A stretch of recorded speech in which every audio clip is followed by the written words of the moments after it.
Boa noite a todos, sejam todos muito bem-vindos a essa nossa Masterclass.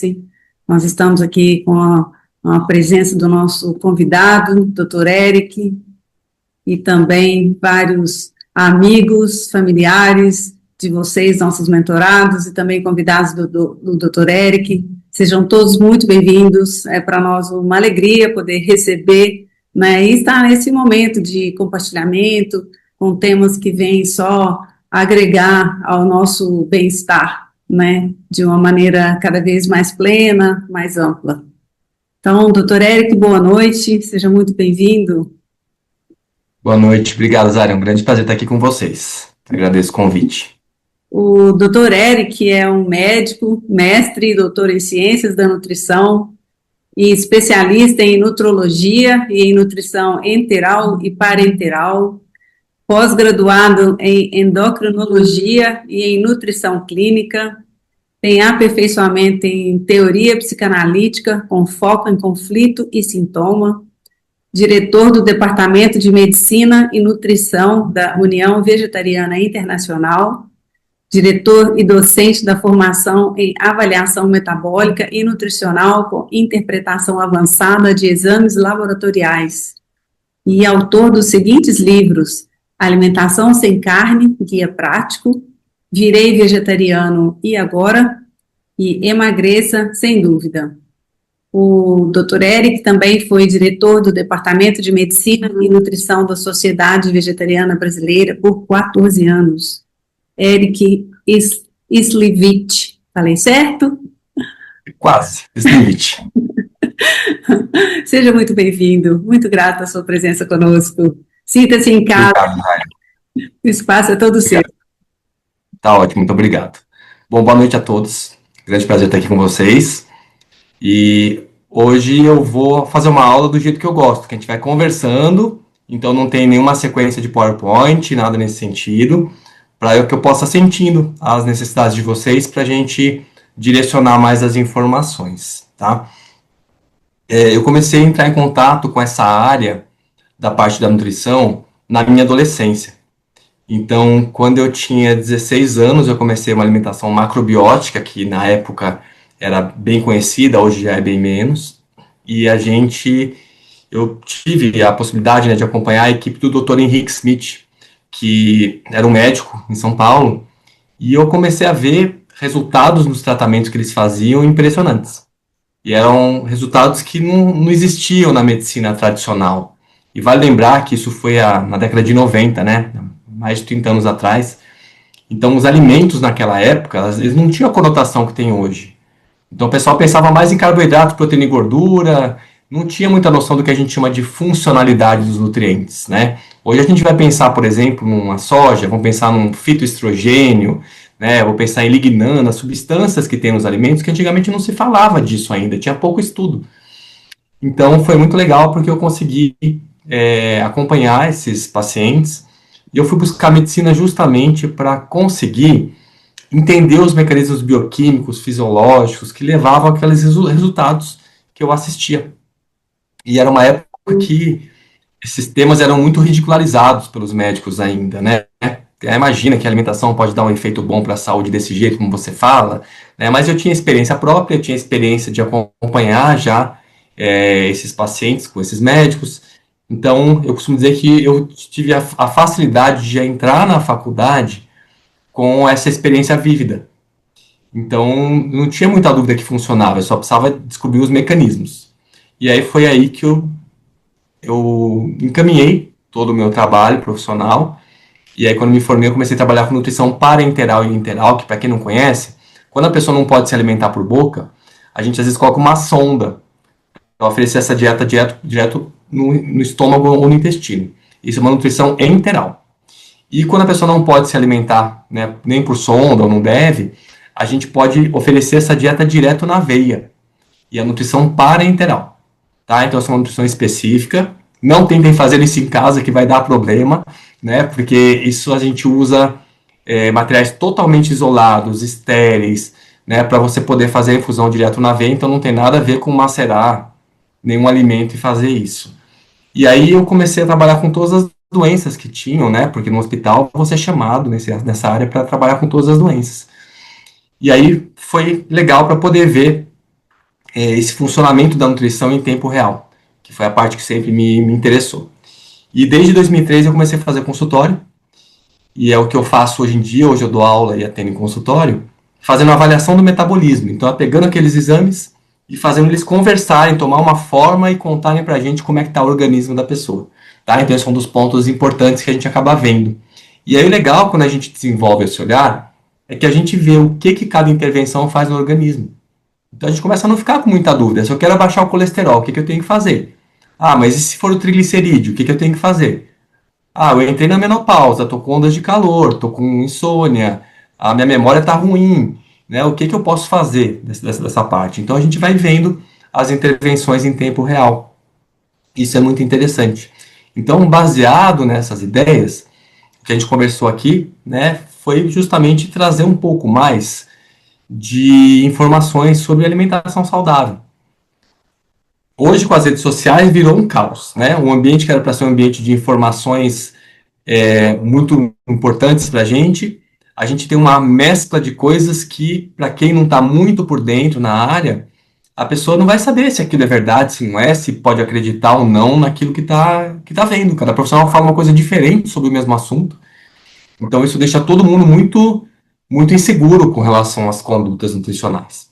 Então, eu queria começar falando com vocês que a gente tem alguns pontos muito importantes aí para a saúde que podem envolver a alimentação, mas não necessariamente que precisa estar em dia. Que a alimentação não vai fazer um milagre se a gente tiver com algumas questões aí bagunçadas no meio do caminho. E eu diria que uma delas é a questão da qualidade do sono. Tá? Se a gente tem privação de sono, sono de má qualidade, isso afeta todo o metabolismo corporal. Só para a gente ter uma ideia, se a gente tiver privação de sono por uma noite apenas, a pessoa dormiu, digamos, 5 horas aquela noite, ela vai ter por 2 dias consecutivos a elevação de um hormônio que a gente produz chamado cortisol, que é o famoso hormônio de estresse. E o cortisol faz aumentar a glicemia, ele auxilia na perda de massa muscular, o que não é bom auxiliar para perder músculo, né? De que é auxílio para ganhar músculo, mas para perder não. Então ele facilita a perda de músculo, ele vai mexer com a resistência à insulina, que é uma condição que a gente vai conversar daqui a pouquinho.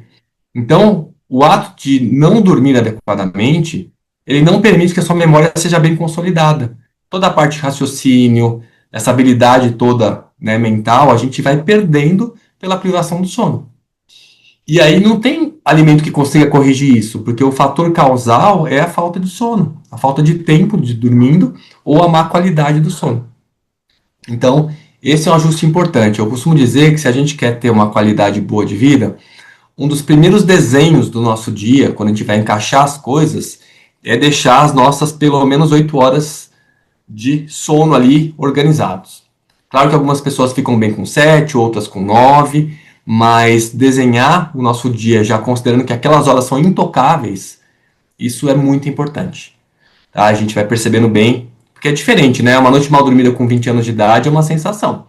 Uma noite mal dormida com 50, com 60 anos de idade, a gente já vê que é outra sensação, né? E a gente fica realmente com essa química cerebral bagunçada e isso causa lesão para as células cerebrais. Então a gente sabe claramente que até os quadros demenciais, eles cursam mais rapidamente quando a pessoa tem privação de sono. Então ajustar o sono é algo que é um tanto quanto negociável para a gente. E já que a gente está falando nisso, e eu sei que isso é um tema que muitas pessoas têm realmente problemas, eu costumo exemplificar que a gente tem basicamente 3 tipos de insônia. A insônia inicial, mediana e terminal. Como é que é isso? A insônia inicial é aquela que a pessoa vai para a cama e não consegue adormecer. A cabeça foi para o travesseiro, mas a mente não foi junto. Ela não adormece. Isso está muito ligado aos processos de ansiedade. Né? A mente não para. Então, geralmente, a gente trabalha nesse ponto com a higiene do sono, né? Com a possibilidade de você desacelerar mais à noite, abaixar as luzes do ambiente, né? Sair das telas para ir desacelerando e conseguir adormecer. Isso é um dos pontos. A outra insônia é a insônia mediana, que é aquela que a pessoa adormeceu, mas ela começa a acordar no meio da noite. Ela acorda de repente às 3, às 4. Ela às vezes volta a dormir fácil, às vezes não volta. O sono fica meio picotando. Essa insônia, ela está mais ligada aos fatores de preocupação. Então a gente vê que quando a pessoa tem muita coisa para fazer, que ela está com muitas atribuições, muitas vezes ela não consegue, né, deixar de vigiar o mundo. Então o sono, que a princípio é aquele momento que a gente vai fazer a desconexão com o meio externo, a gente não consegue. Por mais que racionalmente a gente saiba que a gente não vai resolver nada no meio da noite, é como se o inconsciente falasse assim, não, vamos lá ver se tem alguma coisa que eu posso fazer, vamos vigiar o que está acontecendo. E a gente vê muito esse quadro melhorando, quando é por essa condição das preocupações, quando a pessoa sai de férias, quando ela está longe dos problemas. Ou quando a pessoa tem a semana inteira tá assim, chega na sexta-feira para sábado, não tem compromisso no sábado, fala, nossa, eu dormi tão bem. Então a gente começa a ver que tem essas diferenças. E tem a insônia terminal, que é aquela insônia do amanhecer. A pessoa poderia dormir, por exemplo, até às 7 horas da manhã, mas ela acorda às 6 ou às 5, cansada, com sono, quer dormir mais, poderia dormir mais, mas não consegue. Então esse tipo de insônia é uma insônia que já está mais ligada aos quadros depressivos, que é onde os níveis de serotonina começam a baixar mais. Se eu fosse pensar em neurotransmissores, eu pensaria o seguinte: aquela insônia inicial, a dificuldade de adormecer, é adrenalina alta. A pessoa está pilhada. A insônia mediana, que é o acordar picado da preocupação, é uma alteração na dopamina, que é um outro nutriente. E essa da insônia terminal, que é o despertar antes da hora e não conseguir dormir, é uma ligação com a serotonina. Então são mobilizações diferentes que a gente faz do ponto de vista de alguns cuidados e até de medicamentos, porque tem situações que a pessoa está de um jeito que a gente não tem opção, a não ser ajudá-la com medicamento. É claro que a gente quer sempre da forma mais natural possível, mas tem situações que a gente sabe que realmente acabam com a qualidade de vida e a gente precisa dar uma ajuda para a pessoa voltar a uma condição de maior estabelecimento da sua normalidade. Tá? Uma das coisas importantes que eu gosto muito de colocar sobre o sono é que ele vai impactar diretamente nos nossos mecanismos de fome e de saciedade. Então, só para a gente exemplificar, a gente tem no cérebro um sensor de saciedade. Então ele está reguladinho, a gente come, come, come, chega aqui e fala assim, para que já deu a cota de calorias do dia. Só que quando eu tenho privação de sono, quando eu tenho ansiedade, quando eu tenho outras alterações do metabolismo, como alteração da glicemia, gordura no fígado, esse sensor vai subindo. Então a pessoa poderia ter parado aqui, mas o cérebro está lá, não, põe mais comida que eu estou com fome ainda. E esse a mais que entra é excesso. Então a gente vai acumulando como tecido adiposo. Né? Então, até para ajuste de peso, se eu não tiver um sono bem controlado, bem organizado, isso pode me trazer problemas importantes. Tá? Então, isso é um ponto que eu queria começar realmente com vocês, porque muita gente hoje tem alteração de sono, isso causa impactos muito negativos para o organismo como um todo. Tá? Então, isso é um ponto para a gente olhar com cuidado. Ah, mas tem suplementos que eu posso usar? Tem, né? Mas tem que ver se você está precisando desse suplemento. Então, hoje, por exemplo, o que é muito falado? Ah, o magnésio para dormir. Só fazendo um parênteses. O pessoal fala que tem muitos magnésios. Isso não é verdade. Magnésio é um só. Tá? O que tem são sais de magnésio. Onde eu vou pegar o magnésio e vou ligar com alguma outra coisa. Então, vai ter o magnésio treonato, o magnésio glicina, o magnésio citrato, o magnésio malato, de malato. Então, é o mesmo magnésio em todas elas, com um brinde, com essa outra coisa que eu vou oferecer para ter essa ação dessa coisa também. Então, por exemplo, se eu quero usar o magnésio para o intestino funcionar mais, esse magnésio vai ligado com uma substância que é o óxido. É o óxido de magnésio. Ele não é bem absorvido, fica no intestino, ele puxa a água, distende um pouquinho o intestino e estimula todo o peristaltismo para empurrar o conteúdo intestinal para frente. Né? Mas o magnésio ali é o mesmo. Ah, se eu quero usar um magnésio e a pessoa tem um problema de cálculo renal, eu quero ajudar no cálculo renal com uma substância que é o citrato, que evita formar cálculo. Eu posso pôr um magnésio com citrato. Ah, eu quero otimizar a parte cerebral, de cognição. Eu posso pegar esse magnésio e juntar com treonato, eu posso juntar com uma glicina, eu posso juntar com uma taurina, que é o taurato. Então eu tenho a possibilidade de fazer junções, mas o magnésio é o mesmo, tá? Então, quando a gente quer avaliar o magnésio, a gente faz o exame de magnésio em urina de 24 horas. Não é o de sangue que vai mostrar, tá? Esse de urina que vai dar o perfil realmente, se tem uma quantidade boa ou se não tem, para a gente fazer a suplementação. E geralmente a gente vê o seguinte: quem tem o magnésio baixo e está com questão de insônia, quando a gente suplementa o magnésio, a pessoa melhora da insônia. Mas a pessoa que não tem o magnésio baixo, o magnésio está bom ou está até alto, você oferece o magnésio, não dá efeito para a insônia, porque não era o magnésio. Tá? Então, o nosso metabolismo funciona assim. Vai dar efeito aquilo que está faltando. Aí eu vou fazer uma correção e vou ter o efeito. Tá? Por isso, essa avaliação que a gente faz ela é mais direcionada para não ficar usando coisas à toa. E falando na questão de sono, né, como eu sei que tem muitas pessoas 50 a mais aqui no grupo, vale a pena a gente lembrar que a menopausa é um momento que pode bagunçar bastante o sono. Então, o que vai acontecer na menopausa? A média é em torno dos 50 anos de idade, né? Algumas mulheres vão até os 54, 55, às vezes acontece a gente atender alguém que ainda menstrua depois dos 50, né? Mas dificilmente passa dos 55 anos de idade. E o que acontece é que na menopausa os ovários vão se aposentar. Eles vão deixar de trabalhar. E com isso vai cair o nível de estrogênio, vai cair o nível de progesterona. E daí a mulher começa a ter vários sintomas. Claro que não são todas as mulheres que têm, umas mais, outras menos. Mas quando esses sintomas se apresentam, eles são realmente muito limitantes para a qualidade de vida. Né? A gente vê assim realmente que tem mulheres que falam assim: olha, me dá um hormônio pelo amor de Deus, porque eu não aguento mais viver desse jeito. Então, uma das manifestações que pode acontecer, isso às vezes começa antes da menopausa, porque as alterações hormonais elas começam geralmente 7 a 8 anos antes da parada da menstruação. E uma dessas alterações é na segunda metade do ciclo, a progesterona fica mais baixa. Então a progesterona tem um efeito mais sedativo, ela aprofunda o sono. Então, quando eu começo a ter uma baixa de progesterona, o sono vai ficando ruim. Então a gente vai vendo que em muitas mulheres, né, a reposição básica é o estrogênio, é o que vai melhorar as ondas de calor. Mas a progesterona é que geralmente vai melhorar mais a parte do sono. Tanto é que a gente costuma usar a progesterona sempre à noite para otimizar esse aprofundamento do sono. Tá? Então, por isso é importante a gente sempre ter essa avaliação para saber o que a gente está precisando, para não ficar tirando para todos os lados.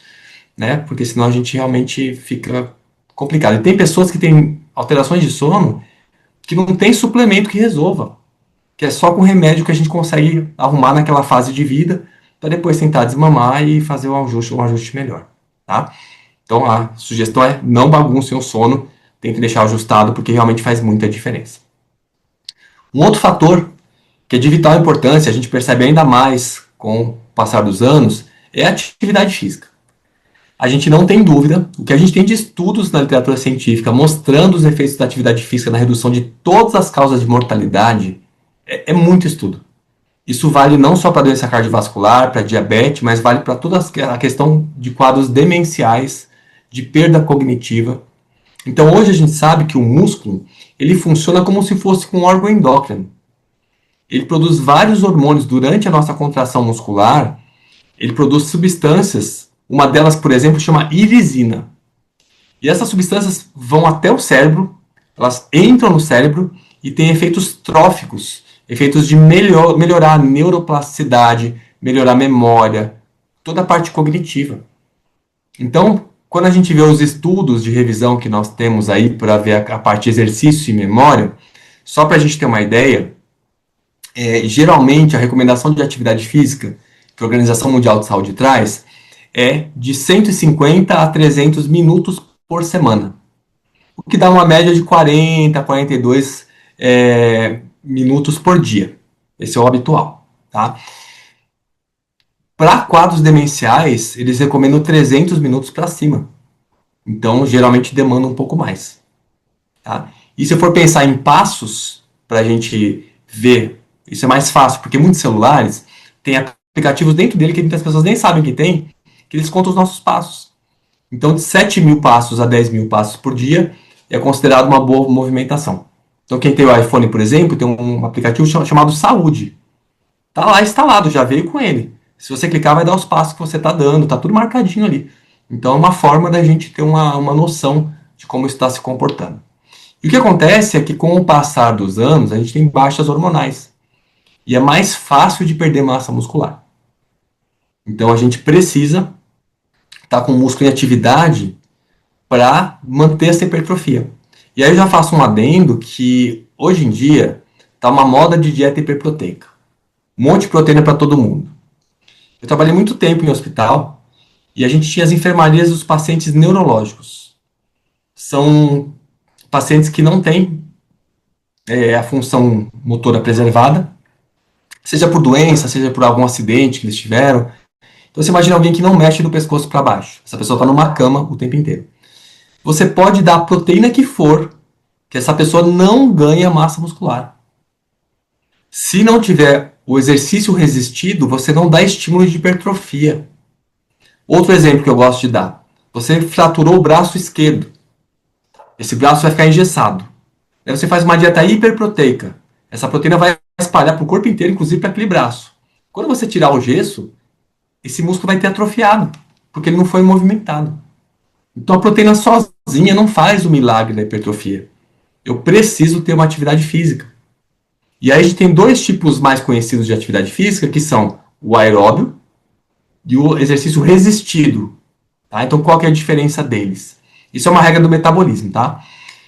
Tudo que eu faço com muita força, eu não consigo fazer por muito tempo. Então o aeróbio é algo que eu faço que é um pouco mais leve e vou por um tempão. Então eu vou fazer, por exemplo, uma corrida. Se eu quiser correr muito rápido, eu vou cansar rápido. Não vou conseguir. Então veja um maratonista, ele vai correr ali 4 horas. Ele faz uma atividade aeróbica, ele consegue ir numa velocidade um pouco mais baixa, mas ele vai embora um tempão. Veja o atleta de 100 metros rasos, ou de 400 metros rasos. É muita força que ele faz, então ele aguenta pouco. Ele vai correr 1 minuto, né? Ele vai correr 10 segundos ali em 100 metros. Então, a atividade mais anaeróbia é essa que a gente fica praticamente sem ar. É anaeróbio de falta de oxigênio. Então, o exemplo clássico que a gente tem é que uma caminhada é aeróbio, né? Que uma bicicleta é aeróbio, mas depende da intensidade que eu faço.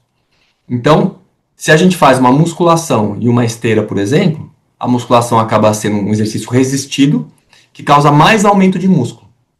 Uma das coisas que mais causa velocidade no aumento de músculo é a musculação. Por isso que se recomenda tanto, porque ela aumenta inclusive a massa óssea, porque toda vez que você começa a tracionar o músculo, ele está ligado na parte óssea. Então ele vai fazer alavanca pela parte óssea. E isso estimula a calcificação naqueles locais. Então quando a gente pensa, né, em ganho de massa óssea, a musculação ajuda muito e a própria caminhada ou corrida pelo impacto que vai tendo ali.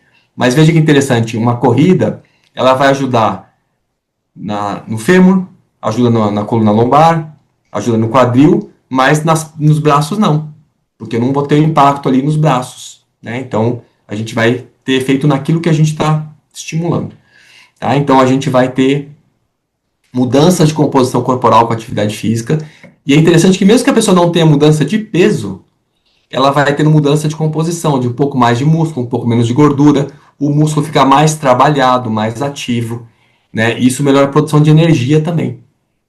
Então, assim, eu diria que para ter a autonomia que a gente precisa ter com o envelhecimento, o corpo tem que estar realmente com essa parte física bem ativa.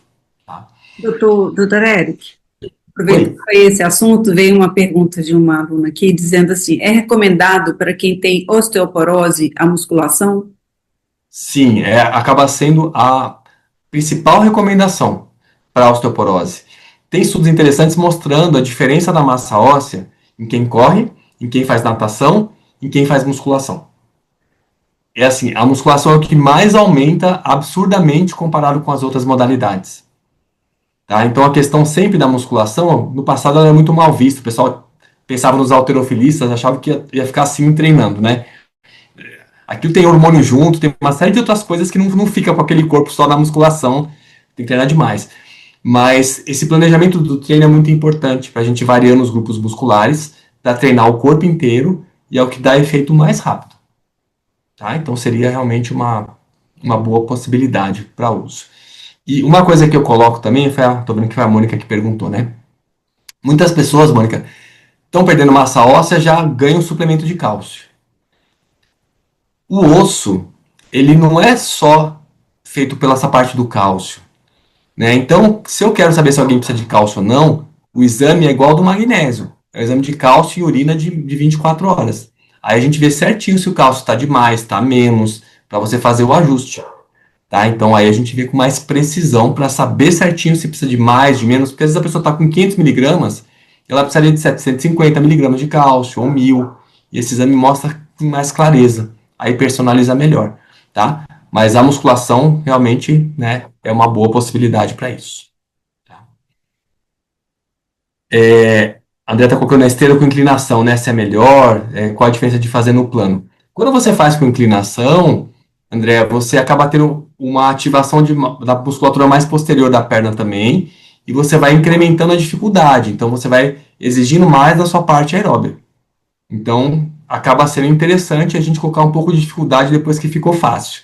Porque a gente vai se acostumando com o exercício, chega uma hora que fica fácil, né? Então, a gente vai dando essa progressão e a inclinação é uma possibilidade de você progredir o exercício. Tá? Bom, um outro ponto muito importante, né, que eu queria colocar para vocês também, é ajuste de peso. Que esse é um dos problemas maiores que a humanidade está atravessando. A expectativa de aumento da obesidade no mundo ela é enorme, né? Ela está numa situação realmente alarmante. Não é à toa que tem tantos medicamentos novos saindo para isso. É interessante, né? Quando eu fiz meu doutorado, teve uma aula com um infectologista, ele estava falando o seguinte, que um dos grandes problemas que a gente está tendo hoje também no mundo é a parte ligada à condição de resistência aos antibióticos. E hoje a indústria farmacêutica não está desenvolvendo novos antibióticos, porque é caro, demora muito para sair, né, um estudo que seja bom, que você possa usar com segurança, e vende muito menos do que vende um remédio para obesidade.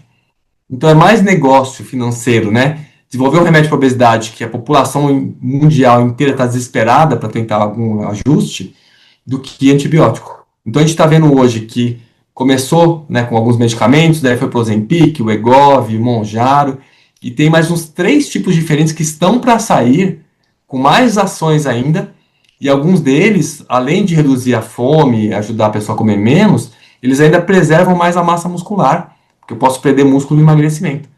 Então, assim, a gente está num cenário que eu costumo dizer que se continuar desse jeito, os ricos serão magros e quem é mais desfavorecido financeiramente vai ficar gordinho, porque são remédios bem caros, mas que eles têm esse efeito que são efeitos visíveis, né? E a gente tem como modular isso pela alimentação. Tanto é que se a gente for ver fotos da década de 70, a gente encontra na internet, coloca fotos da praia do Rio de Janeiro, Copacabana, por exemplo. Cheio de gente, todo mundo magrinho. A genética era a mesma ali. Né? O que aconteceu é, assim, claro que tem várias sugestões, né, do que aconteceu, mas basicamente a oferta de alimentos aumentou demais, os ultraprocessados chegaram e eles, para saciedade, são terríveis, eles não produzem uma boa saciedade, é muita caloria, né, sem esforço, e a gente acaba tendo menos atividade física, então vai somando uma série de coisas, mais ansiedade, mais, enfim. Mas o fato é que, assim, a gente precisa, de alguma forma, tentar organizar o nosso corpo para não ficar muito acima do peso. Quando a gente acumula gordura corporal, e principalmente a gordura da barriga, que a gente chama de gordura visceral, essa é a pior gordura que tem. Quando a gente acumula gordura no corpo inteiro, a pessoa às vezes engorda, vai para braço, perna, costas. Essa gordura, ela não causa tanto problema. Ela causa mais problema de articulação, porque se a gente fica mais pesado, tornozelo sofre, joelho sofre, quadril sofre, mas ele não bagunça tanto com a pressão arterial, não bagunça tanto com a insulina. A gordura visceral da barriga, essa é um transtorno. Tá? Então eu diria que um dos maiores negócios para a gente, para o envelhecimento, é não deixar a barriga crescer. Tá? Porque ela vai produzir dezenas de substâncias químicas que são hormônios, são enzimas, que causam inflamação, que mexem com a pressão arterial, que mexem com doença cardiovascular, que aumentam o risco de câncer. Né? Então nós temos efeitos muito bem documentados e a gente não tem dúvida desse malefício realmente de estar com excedente de peso. E o excedente de peso, ele é uma consequência de uma queima calórica menor do que eu estou ingerindo. Tá? Isso continua sendo válido, apesar do pessoal falar mil teorias contra. Só para a gente ter uma ideia disso, pegar uma situação clássica que é a menopausa.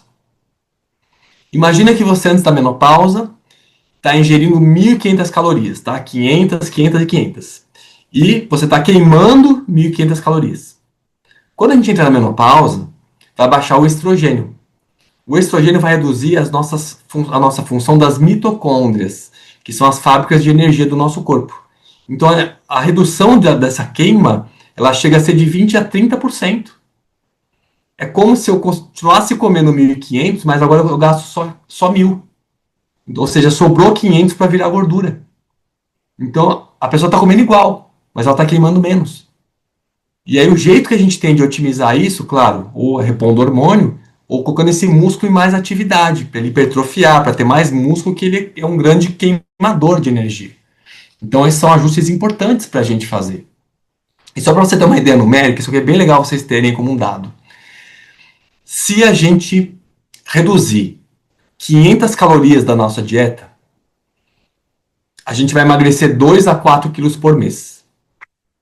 Esse é o cálculo matemático básico, tá? Reduzir 500 calorias da minha dieta, eu vou emagrecer 2 a 4 quilos por mês.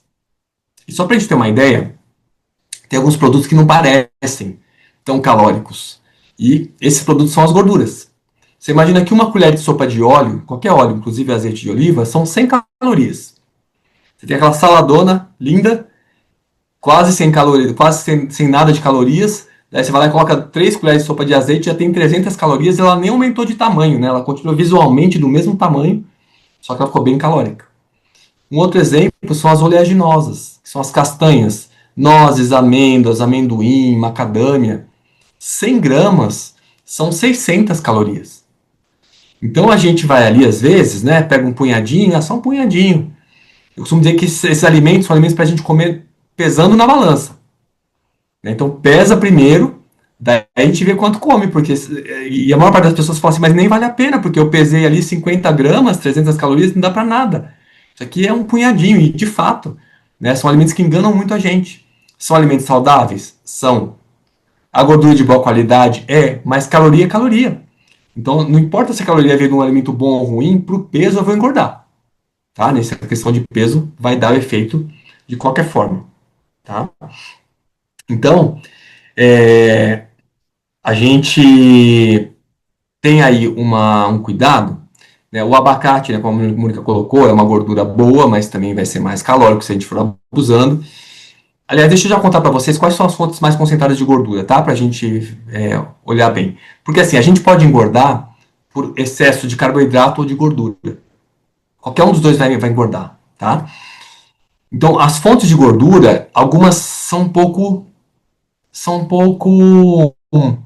mal compreendidas, elas não parecem. Então, quais são as clássicas? Que aí todo mundo sabe, que é os óleos, as oleaginosas, nozes, amêndoas, castanhas. Eu tenho que tomar cuidado com manteiga, requeijão e margarina, que é gordura pura. Eu tenho que tomar cuidado com as frituras. Aí eu tenho que olhar para os alimentos industrializados, porque muitos têm gordura ali dentro.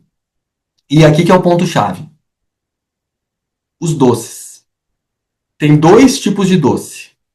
O doce doce e o doce cavalo de Troia. Então qual que é a diferença entre eles?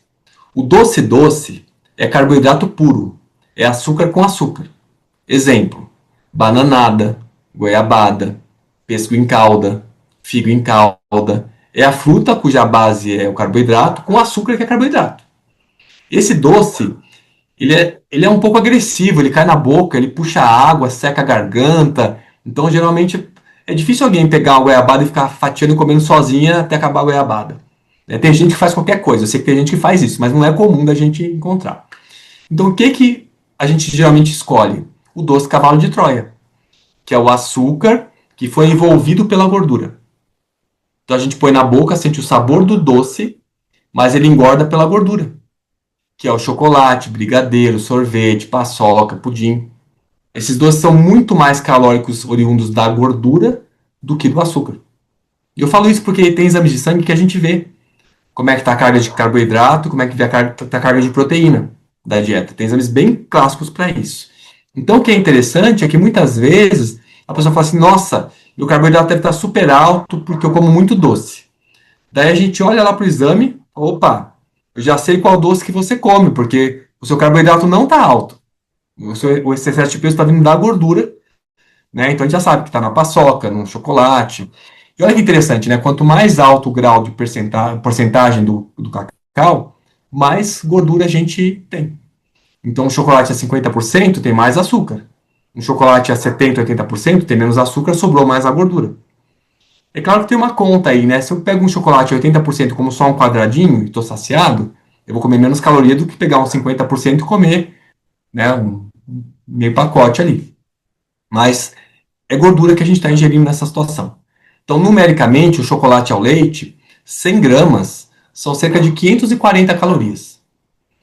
Então, você imagina, né, que se a nossa ideia é tirar 500 calorias do dia para emagrecer 2 a 4 quilos, dá para fazer um grande estrago, né, se a gente tiver ali com aquele ansiedade, com algum mal-estar e quiser usar o doce como uma forma de tentar minimizar um pouquinho esse processo.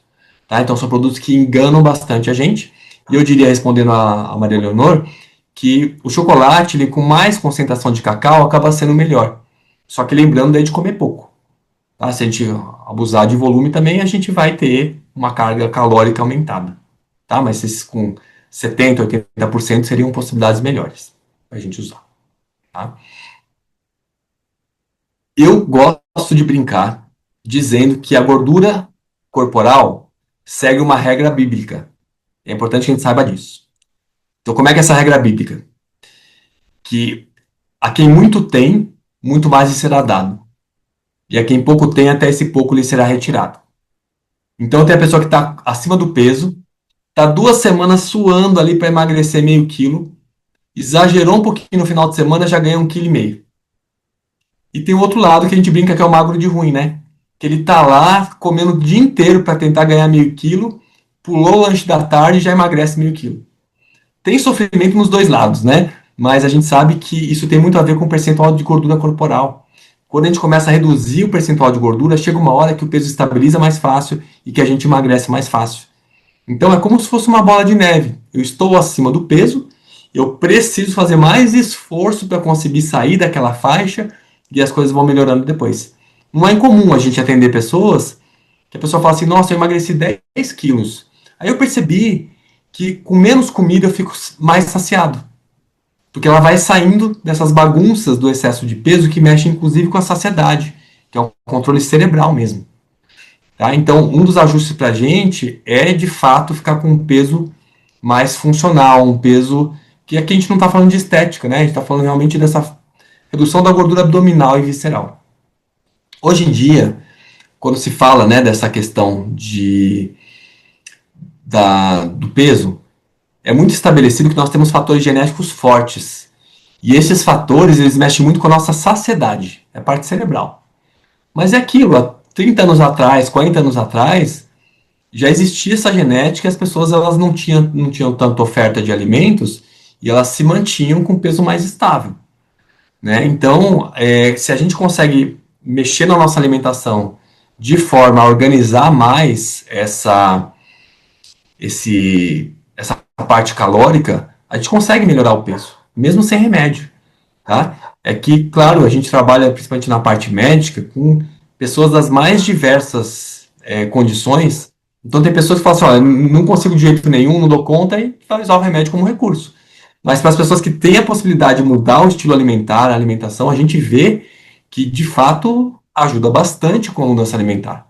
Então, para quem está acima do peso e fala assim: não quero usar as canetinhas, é só organizar realmente a alimentação, né? E uma parte difícil é o social. Isso é fato, porque às vezes a tentação vem junto, né?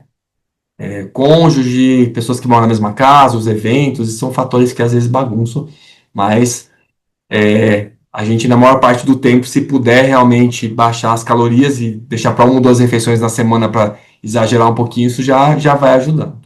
Tá?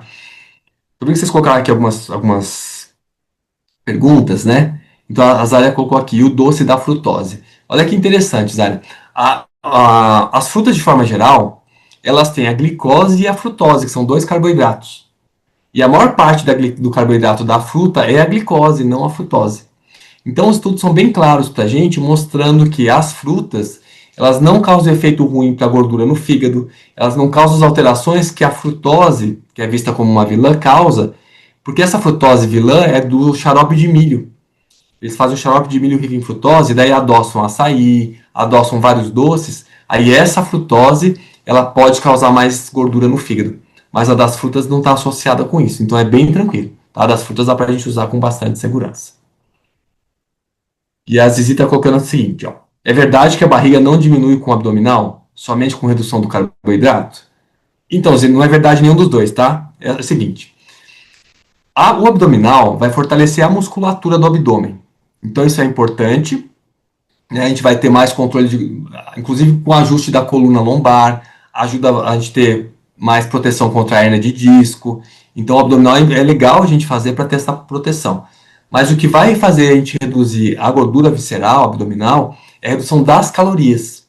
Então, na sua segunda parte da pergunta, né, somente com redução de carboidrato, se a dieta estiver exagerada no carboidrato, eu abaixar o carboidrato vai ajudar. Mas às vezes o excesso não é do carboidrato, às vezes o excesso é de gordura da dieta. Daí tem que abaixar a gordura. Então, o que eu posso dizer, né, que é o excesso de calorias, sejam eles vindo ou do carboidrato ou da gordura. Muitas pessoas acham que o carboidrato é um vilão porque isso foi disseminado nas redes sociais. Mas a gente vê muitas pessoas onde a gordura, de fato, é o problema. Tá? Então, e às vezes é os dois, né? Às vezes tem que baixar um pouco dos dois. Então, redução calórica, esse é o segredo, tá? Pra gente fazer isso. A Bárbara colocando aqui, ó. Como posso reduzir mais o percentual de gordura quando já passei da primeira fase, que perco mais peso? Então, Bárbara, o que acontece? Eu gosto de fazer uma imagem mental que ajuda bastante a gente a entender isso. Se eu penso em ganhar músculo, eu penso em fazer atividade física. Se eu penso em perder peso, perder gordura, eu penso em reduzir a carga calórica da alimentação. Então, tem pessoas que estão assim, nossa, mas eu já faço muita atividade física e eu continuo com excesso de peso. É porque a caloria está vindo demais.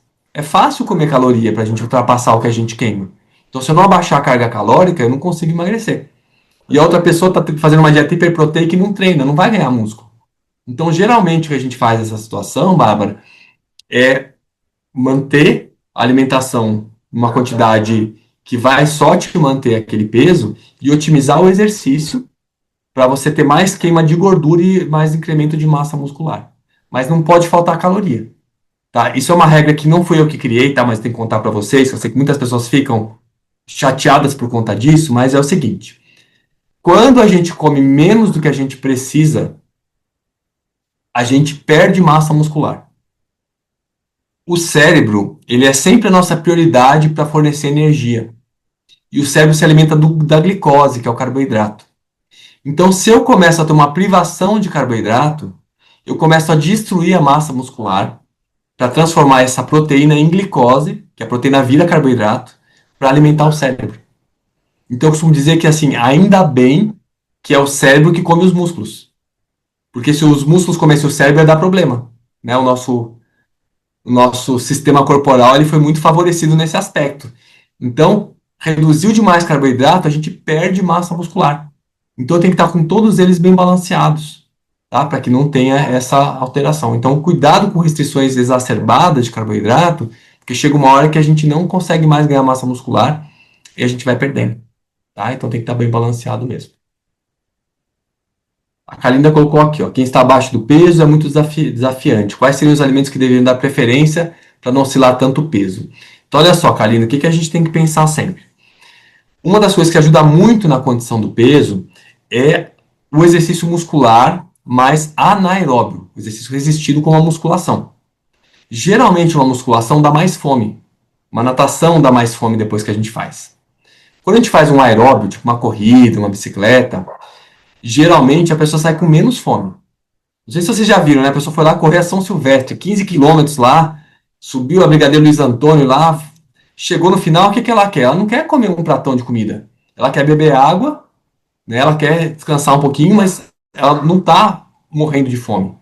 E a gente vê claramente isso. Você faz uma musculação pesada, rapidamente você tem fome, né? Então, para quem quer ganhar peso, a atividade física muscular ela ajuda muito. E aí tem que ter todas as refeições bem feitas e os lanches no meio do dia. Se pular lanche, geralmente para quem está mais sequinho, emagrece mesmo. Então, do ponto de vista alimentar, eu vou pegar coisas com mais densidade de energia. Então, eu posso pensar em grupos alimentares, né? Eu posso pensar nos cereais, arroz, aveia, milho, né? Trigo e seus derivados. Eu vou pensar nos feijões, feijão, ervilha, lentilha, grão de bico. Eu tenho que pensar, para quem come carne, é carne, ovo, queijo, seria essa parte que são alimentos muito concentrados em energia. Então, essa seria uma base maior de quantidade. E aí, reduzir um pouquinho a salada, reduzir um pouquinho a parte dos legumes, porque a gente precisa colocar coisas mais densas no estômago para ganhar mais peso. E quem quer emagrecer é o contrário, né? É aumentar verduras, legumes. Eu diria o seguinte, que quando a gente pensa num prato, a gente poderia pensar num prato. Aliás, deixa eu mostrar para vocês que isso aqui acho que vai ajudar nesse olhar, tá? Vou pegar aqui uma. Eu fiz um pôster quando eu. Isso foi em 2006. Eu estava fazendo uma meditação e apareceu uma imagem na minha frente. Eu tenho um amigo que é fotógrafo e eu falei assim, Tomás, vamos materializar esse pôster? Ele falou, vamos. E aí eu saí com ele pelas ruas de São Paulo e a gente foi em vários empórios e lojas, a gente foi comprando tudo que a gente encontrou e aí a gente montou um pôster. Eu vou compartilhar a imagem porque ele é bem didático para a gente entender essa mudança de alimentação aqui, tá? Então olha só. Tá aparecendo para vocês esse pôster? Tá? É o seguinte, olha só. É um pôster vegetariano, tá? Porque é uma linha de trabalho que eu tenho. Então veja só, num prato central, metade do prato, essa parte de cima, são as hortaliças, que são as verduras e legumes. Prato de adulto a gente pode fazer assim mesmo para quem come carne, tá? Vou mostrar onde que entra a carne aqui quando você for usar. Então, metade verduras e legumes. A metade de baixo do prato a gente divide ao meio. Então, um quarto do prato onde vão entrar os cereais, que estão todos aqui, ó. Arroz, aveia, milho, trigo, centeio, quinoa, tudo isso pode ser trocado aqui. E esse outro um quarto do prato, no perfil mais baseado em plantas, né, é uma dieta onde vai entrar principalmente os feijões. Feijão, ervilha, lentilha, grão de bico, tofu, né, posso variar e ir trocando aqui. E as frutas de sobremesa que elas estão nessa parte aqui. E toda a borda do pôster ela é composta por condimentos, né, que dá para a gente ter ideias, né, do que fazer. Então veja aqui, nesse perfil totalmente saudável, a gente tem nessa foto cerca de 350 alimentos. Então, a gente tem muita variedade que dá para usar.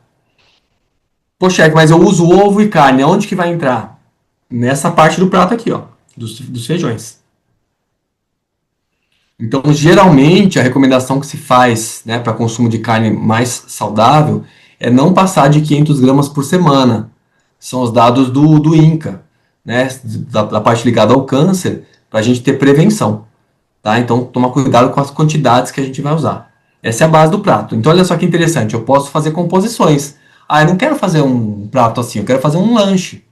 Então, eu vou usar aqui o pão, né, que está nessa parte aqui do prato. Vou pegar um hummus, que é um grão de bico, que é dessa parte aqui. Então, eu juntei os dois. E eu faço o suco verde, eu bato as verduras com as frutas e fiz o suco verde. Pronto, juntou tudo. Ah, eu quero fazer uma sopa. Vou fazer uma sopa de lentilha, por exemplo, de ervilha. É essa parte do prato, que está aqui. Eu posso colocar umas torradinhas na sopa, refogar com um monte de legumes na sopa. Você está fazendo a junção e come uma fruta de sobremesa. Pronto, juntou tudo aqui. Tá? Essa é a base para a gente fazer as refeições principais saudáveis. Então aí fica bem simples de organizar. Tá? Então, eu passo para vocês depois o link desse post para vocês poderem ver. Vou passar já agora no chat de vocês. Depois para quem quiser entrar, tá? Se você clicar nele, ele expande e dá para você ver melhor. Deixa eu voltar para as perguntas aqui que vocês fizeram. A Bárbara colocando aqui, ó. Gostaria de saber a sua opinião sobre o consumo de creatina. Podemos consumir por longos períodos? Sim. A princípio, a creatina é um dos suplementos mais estudados. Ela tem mais benefício na parte muscular, principalmente para a parte dos exercícios físicos de explosão. Então, na musculação, quando você está fazendo aquela força máxima, ela dá um extra de força, é mais para essa situação que faz efeito. O que acontece é que hoje tem estudos associando uma melhora cognitiva com a creatina. A maior parte desses estudos não tem um desenho muito bom para a gente ter realmente uma confiança de que ela faz isso. E na prática a gente não vê esse efeito cerebral tão pronunciado quanto a gente vê com a parte física. Tá? Então, assim, a gente tem segurança de uso por tempo prolongado. Geralmente são 3 a 5 gramas que a gente usa. E o que é interessante a gente saber é que quando a gente usa a creatina, ela vai ser absorvida, ela vai para dentro do músculo. E ela puxa a água junto. Então, isso vai te dar mais ou menos 1 quilo de peso corporal que você vai ganhar na balança, mas não é gordura, é ela com a água dentro do músculo. E o músculo fica um pouco mais arredondado. Então, para atividade física, por exemplo, tem pessoas que não gostam. Né? A mulher que gosta de ficar mais fininha, mais magrinha, ela fala assim: não gostei da creatina porque meu músculo aumentou um pouquinho, não gostei. Ou uma atividade de mais longa duração, que não vai ter explosão, muitas vezes não vai ter esse efeito. Né? Então, a gente acaba não usando. Tá? Mas é um suplemento seguro, é um suplemento que a gente tem uma base boa de prescrição. Tá? Pergunta da Zizi: os probióticos são saudáveis para o bom funcionamento do intestino? Olha só, Zizi, essa pergunta é muito importante. A gente tem, nessa modulação do intestino, os pré-bióticos e os probióticos. Qual que é a diferença? Pensa o seguinte, ó, pré e pró, o que muda é o E com O, né? Então vamos pensar que o probiótico, redondinho, fechado, O, é uma cápsula cheia de bactéria lá dentro. Então o probiótico são as bactérias mesmo, são os lactobacilos, bifidobactérias, são os bichinhos que a gente vai usar ali. E os pré-bióticos são as comidas para essas bactérias. Tá? Então, o que é importante? Não adianta eu colocar um probiótico, dar essas bactérias, e não dar comida para elas. Elas vão morrer no intestino. Eu brinco que o pessoal às vezes faz chacina de bactérias. Vai lá e usa um monte de probiótico e não dá comida para as coitadas. Então, quem é a comida dessas bactérias? Carboidrato e fibra. As bactérias boas usam carboidrato e fibra. As bactérias ruins, elas gostam de grandes quantidades de gordura, principalmente saturada, e de proteína.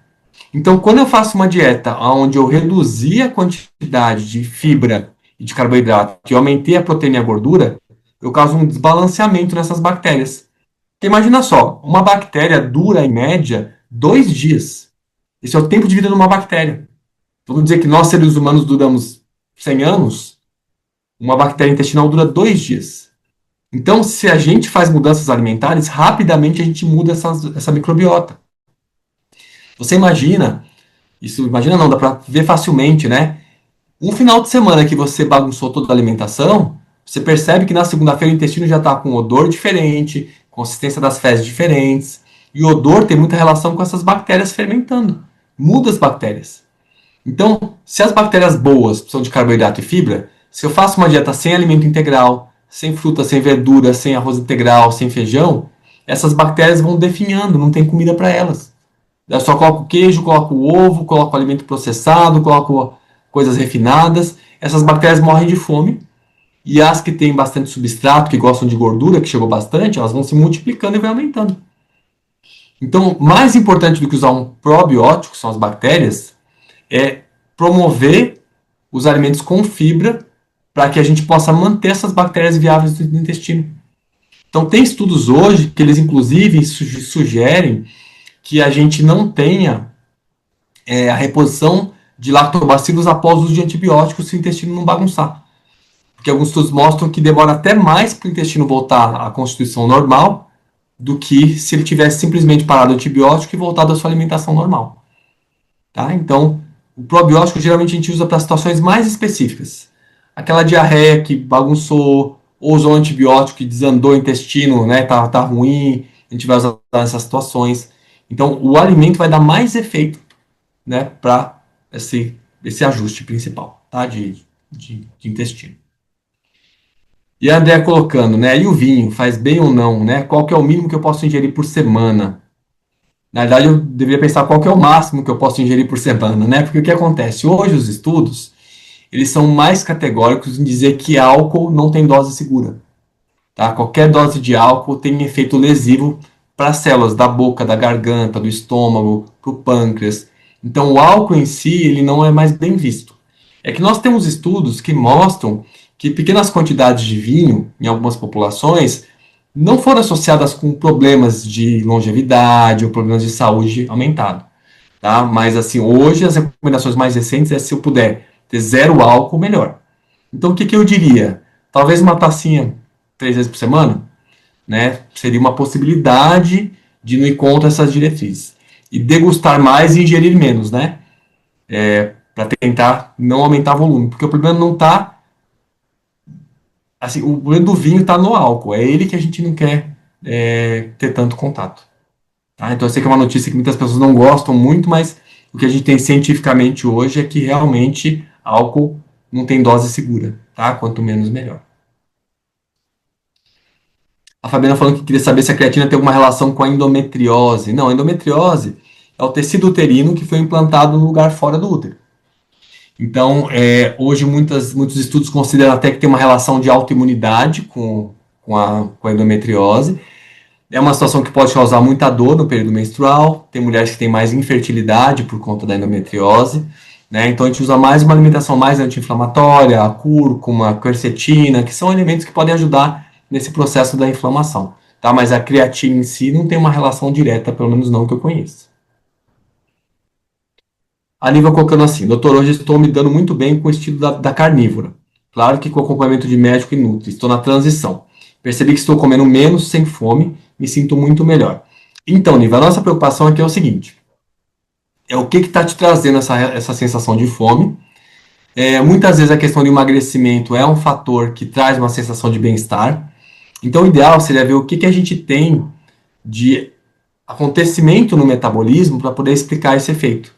Porque a nossa preocupação é que, assim, a dieta carnívora, ela vai trazer um alto teor de gordura saturada, que a gente sabe que tem efeitos negativos para muitas áreas da parte metabólica.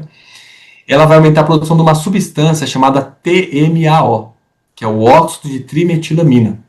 E essa substância aumentada, ela aumenta em cerca de 3,5 vezes o risco de todas as doenças crônicas e aumenta em mais de 2 vezes o risco cardiovascular nas revisões sistemáticas e meta-análises, né, que são os estudos aí de mais de ponta, digamos assim, que a gente tem. Então a gente se preocupa porque, em termos de efeitos, eu posso me sentir bem com várias coisas. Né? E a gente sabe que quando você faz uma dieta mais carnívora, que ela pode ser até mais cetogênica, ela é uma dieta que pode aumentar no cérebro os níveis de GABA, que é um neurotransmissor, que dá uma sensação de mais tranquilidade, reduz a ansiedade. Então a pessoa tem uma sensação cerebral de melhora. Mas a minha preocupação é como é que ficou o restante do metabolismo, né, a curto, médio e longo prazo, seguindo esse perfil. Então é uma dieta que eu me preocupo bastante, porque quando a gente vai ver todo o aquecimento da carne, ela vai produzir substâncias que são bem cancerígenas. Então, hoje, se a gente for ver, por exemplo, como é que eu faço para a carne não ter substância cancerígena? Seria cozimento em água. Quando a gente grelha, põe na frigideira, faz churrasco, começou a fazer casquinha, começou a dourar, essas substâncias, elas são produtos que são as aminas policíclicas aromáticas, que são substâncias que são carcinogênicas e a nível 1 de evidência, ou seja, a gente não tem dúvida nenhuma que elas são carcinogênicas. A OMS já coloca isso. E o pior de todos eles é a parte dos frios, dos embutidos, né? Então, presunto, salsicha, salame, peito de peru, mortadela, eles são considerados nível 1 em termos de risco de câncer de intestino. Ou seja, não se tem dúvidas que eles causam câncer de intestino. Então, eu fico um pouco receoso, né, a longo prazo, como é que pode ser isso. Tá? Então, acho que vale a pena investigar por que você se sentiu melhor e para saber se com uma outra abordagem, com mais fibra, né, se você não teria também essa vantagem, essa melhoria, mas com vantagem em outras áreas. A Maria Leonor está colocando, qual que é a melhor alimentação para quem não come carne de peixe? Quando a gente pensa em parte proteica, é muito interessante. Inclusive, esse ano saiu um estudo bem legal, dizendo o seguinte, ele comparando proteína animal, de carne vermelha, de frango e proteína vegetal. Então ele mostrou as diferenças entre ganho de massa muscular e as diferenças entre longevidade. Então o que acontece? Quando você compara as proteínas, você vê que a princípio a carne é que vai dar mais ganho de massa muscular e os feijões vão dar menos e o frango está no meio. Quando você pensa em longevidade, a carne é que mais reduz a longevidade e os feijões são os que mais trazem aumento de longevidade. né? Então, o que que eu pensaria quando eu coloco, né, a parte proteica aqui dos feijões? Se você colocar ali o arroz com feijão, essa mistura é a proteína equivalente à da carne, em termos dos aminoácidos todos. Então, a gente tem esse benefício. Então, eu diria que para quem não come peixe, se eu quiser pensar no ômega 3, eu posso pensar na linhaça, posso pensar na chia, eu posso pensar nas nozes, mas não no grupo das nozes, aquela noz que tem o formato de cérebro mesmo, né, que a gente usa muito no Natal. Aquela tem mais ômega 3. Então a gente tem fontes de ômega 3 nesses produtos. Linhaça, chia e noz, tá? São os principais aí para ômega 3. E aí temos proteicos trocar por grão de bico, lentilha, ervilha. Então são possibilidades boas, tá? Dá para fazer uma troca. Bom, a Maria Clara tá colocando aqui, ó. Liancun e Tai Chi é legal para manter os músculos. Então, são atividades que vão te dar tônus, vão te dar equilíbrio, vão te dar propriocepção, né, que é a sua percepção de corpo e de espaço, vão trabalhar com a parte cognitiva, mente, mas para hipertrofia, eles não têm um efeito muito forte. Tá? Então, quando a gente vai ver esse desenvolvimento físico que a gente vai tendo, uma das coisas legais é pensar que a gente tem que desenvolver várias habilidades. Eu quero ter músculo, eu quero ter flexibilidade, eu quero ter coordenação, eu quero ter equilíbrio. Então, são atividades que vão somando nesses aspectos todos, né, para ajudar, que podem ser somados a um plano de trabalho muscular, mas para ganhar músculo mais intensamente seria algo um pouco mais vigoroso. Um funcional, uma musculação, né, aí daria um pouco mais de volume de músculo. A Nara perguntando aqui, olha, como é que fica as pessoas que decidem abrir mão da carne? É verdade que precisa suplementar a vitamina B12? É verdade, Nara, olha só que interessante. Mas tem coisas que a gente não, às vezes não está enxergando, né? Quando a gente pensa no reino animal, o que, que ele traz que só tem nele? Vitamina B12. Tá? Então, quando a pessoa tirou carne, vai ter B12 nos ovos e nos laticínios. Se eu tirei ovos e laticínios, não tem fonte de B12 confiável. Tá? Tem estudos que mostram que algumas algas têm B12, mas a princípio é uma B12 que não funciona direito. Então a gente não considera que o reino vegetal possa ter uma B12 confiável. Então a gente precisa suplementar. Só que olha o que acontece hoje. A gente tem o processo de criação industrial de alimentos. Né? Processo de criação industrial de animais.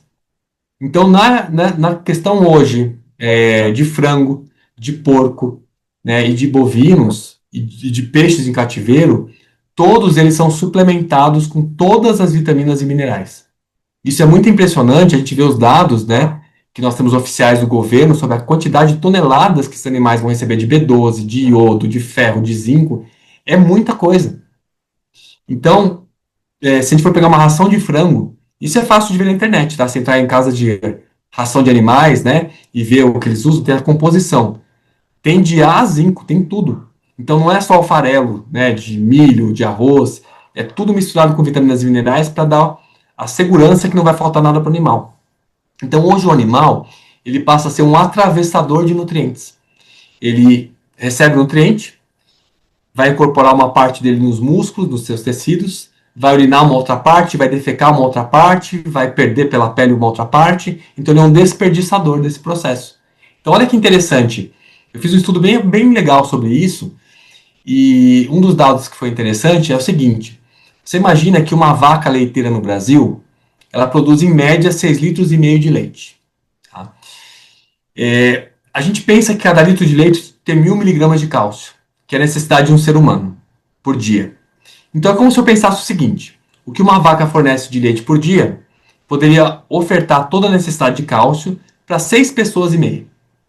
Só que o que ela usa de suplemento de cálcio daria para alimentar 28 pessoas. Se pegasse esse suplemento e colocasse direto no leite vegetal, por exemplo, ou até fizesse um suplemento. Né? Então, o animal ele é um atravessador de nutrientes. Você imagina, vai ficar um monte de cálcio no osso dela, ela vai urinar cálcio, ela vai defecar cálcio, e aí a gente vai ter um desperdício de cálcio no processo.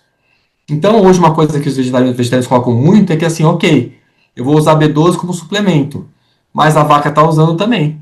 Né? Então, num ambiente natural, a vaca vai produzir a B12 pelos compartimentos intestinais dela, é um outro sistema, mas no sistema industrial hoje de criação, com confinamento, é tudo suplementado. Né? Então a gente tem um desperdício, né, de recurso quando a gente fala isso.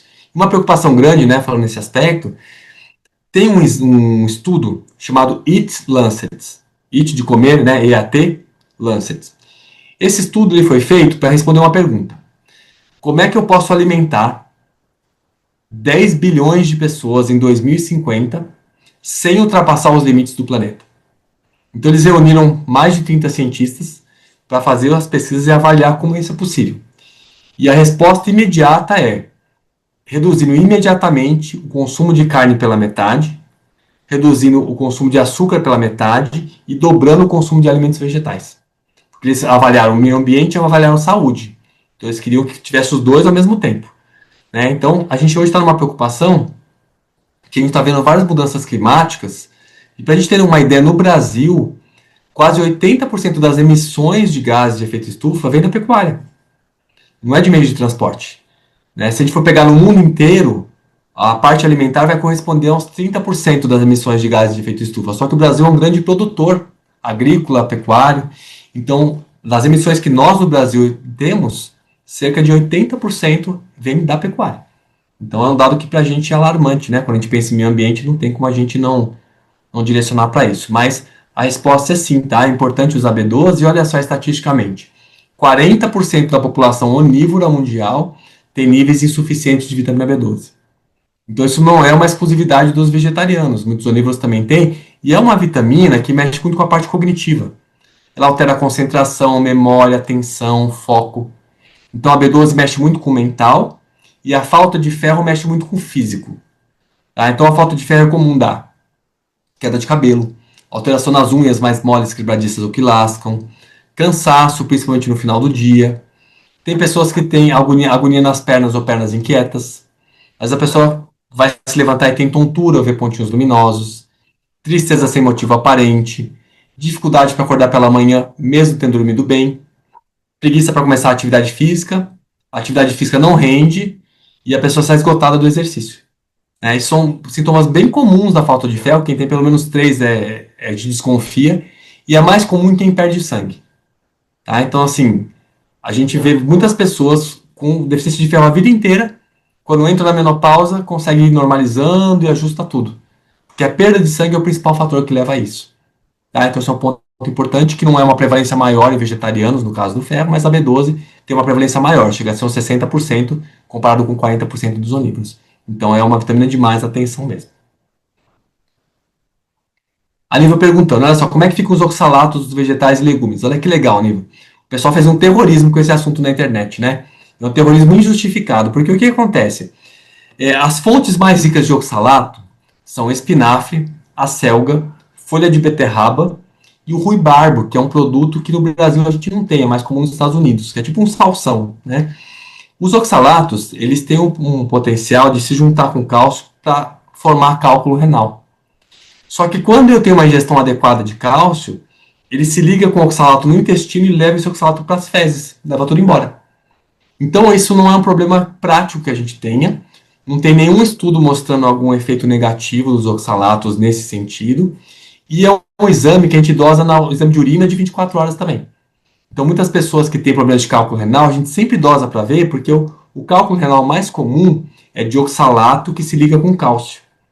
Então eu consigo ver na urina quanto tem de oxalato, quanto tem de cálcio, quanto de água a pessoa bebe e quanto tem de citrato, que é o produto que vai dificultar essa junção do cálcio com o oxalato.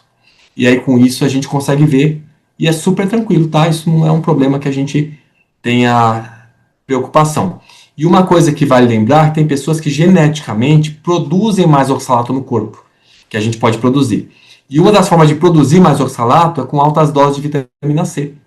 Então, o suplemento de vitamina C passou aí de 250, 500 miligramas, quem tem predisposição pode formar mais oxalato, então a gente evita essa automedicação, digamos assim.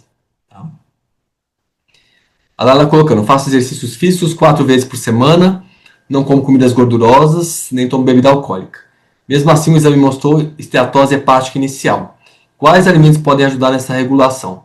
Então, olha só, o que acontece aqui, Laila? A gente precisa ver o que está tendo de excedente. Se o nosso peso está acima do nosso ideal, é porque a gente está queimando menos do que a gente está comendo. Tá? E a gordura no fígado ela acontece como um acúmulo geral de calorias mesmo. Eu posso ter tá? O que é menos comum nos dias de hoje, a gordura no fígado por desnutrição. Por que acontece isso? Porque a pessoa forma carboidrato, chegou, ela formou gordura no fígado, ela está desnutrida, ela não tem proteína para tirar. Ela não tem aquele VLDL que a gente dosa no exame de colesterol para remover e tirar do fígado. Então ela não tem substrato para tirar a gordura. Mas hoje, com excesso calórico, a gente está formando mais do que está conseguindo tirar. A gente tem condição de tirar, mas está formando muito.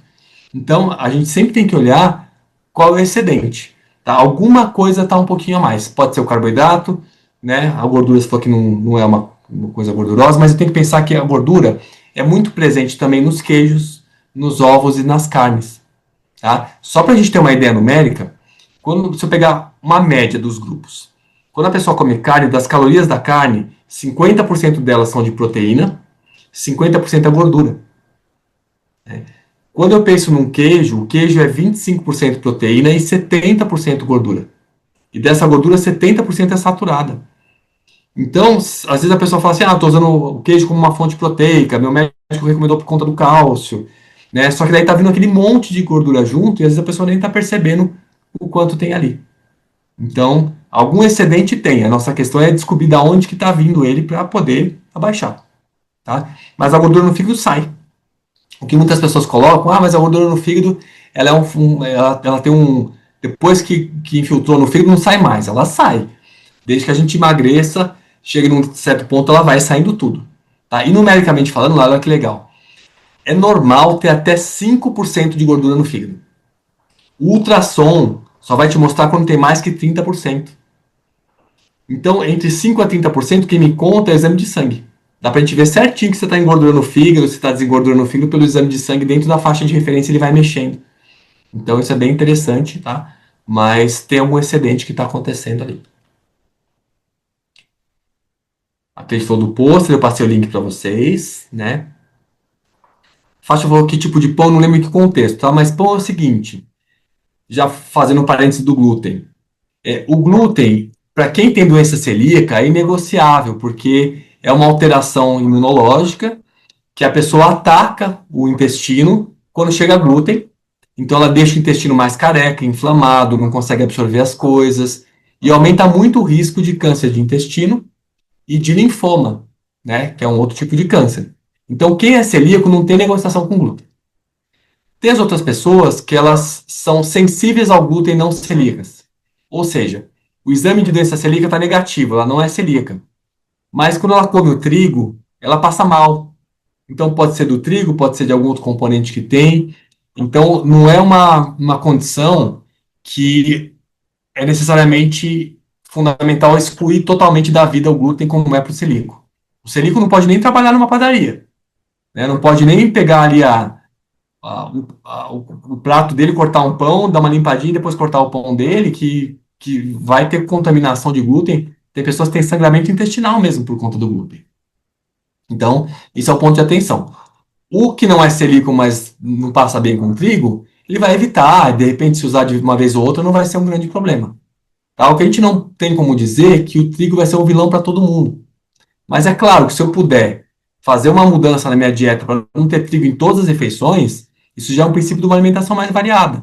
Né? Então é mais interessante que eu possa ter outras possibilidades para não ficar com pão em todas as refeições, macarrão em todas as refeições, para estar só o trigo chegando. A Lúcia está falando que não se deu bem com a creatina, prefiro tomar os aminoácidos essenciais. Ok. A Renata, boa noite, doutor. Eu sou vegetariana e lactante há um ano. Tive uma grande perda de peso, estou com dificuldade de recuperar meu peso. Teria alguma suplementação para auxiliar, além do aumento das calorias? O que acontece, Renata? Olha só. A amamentação, ela é um período que o gasto energético é enorme. Para a gente ter uma ideia, uma mulher amamentando, ela gasta tranquilamente 500 calorias por dia que vai saindo pelo leite.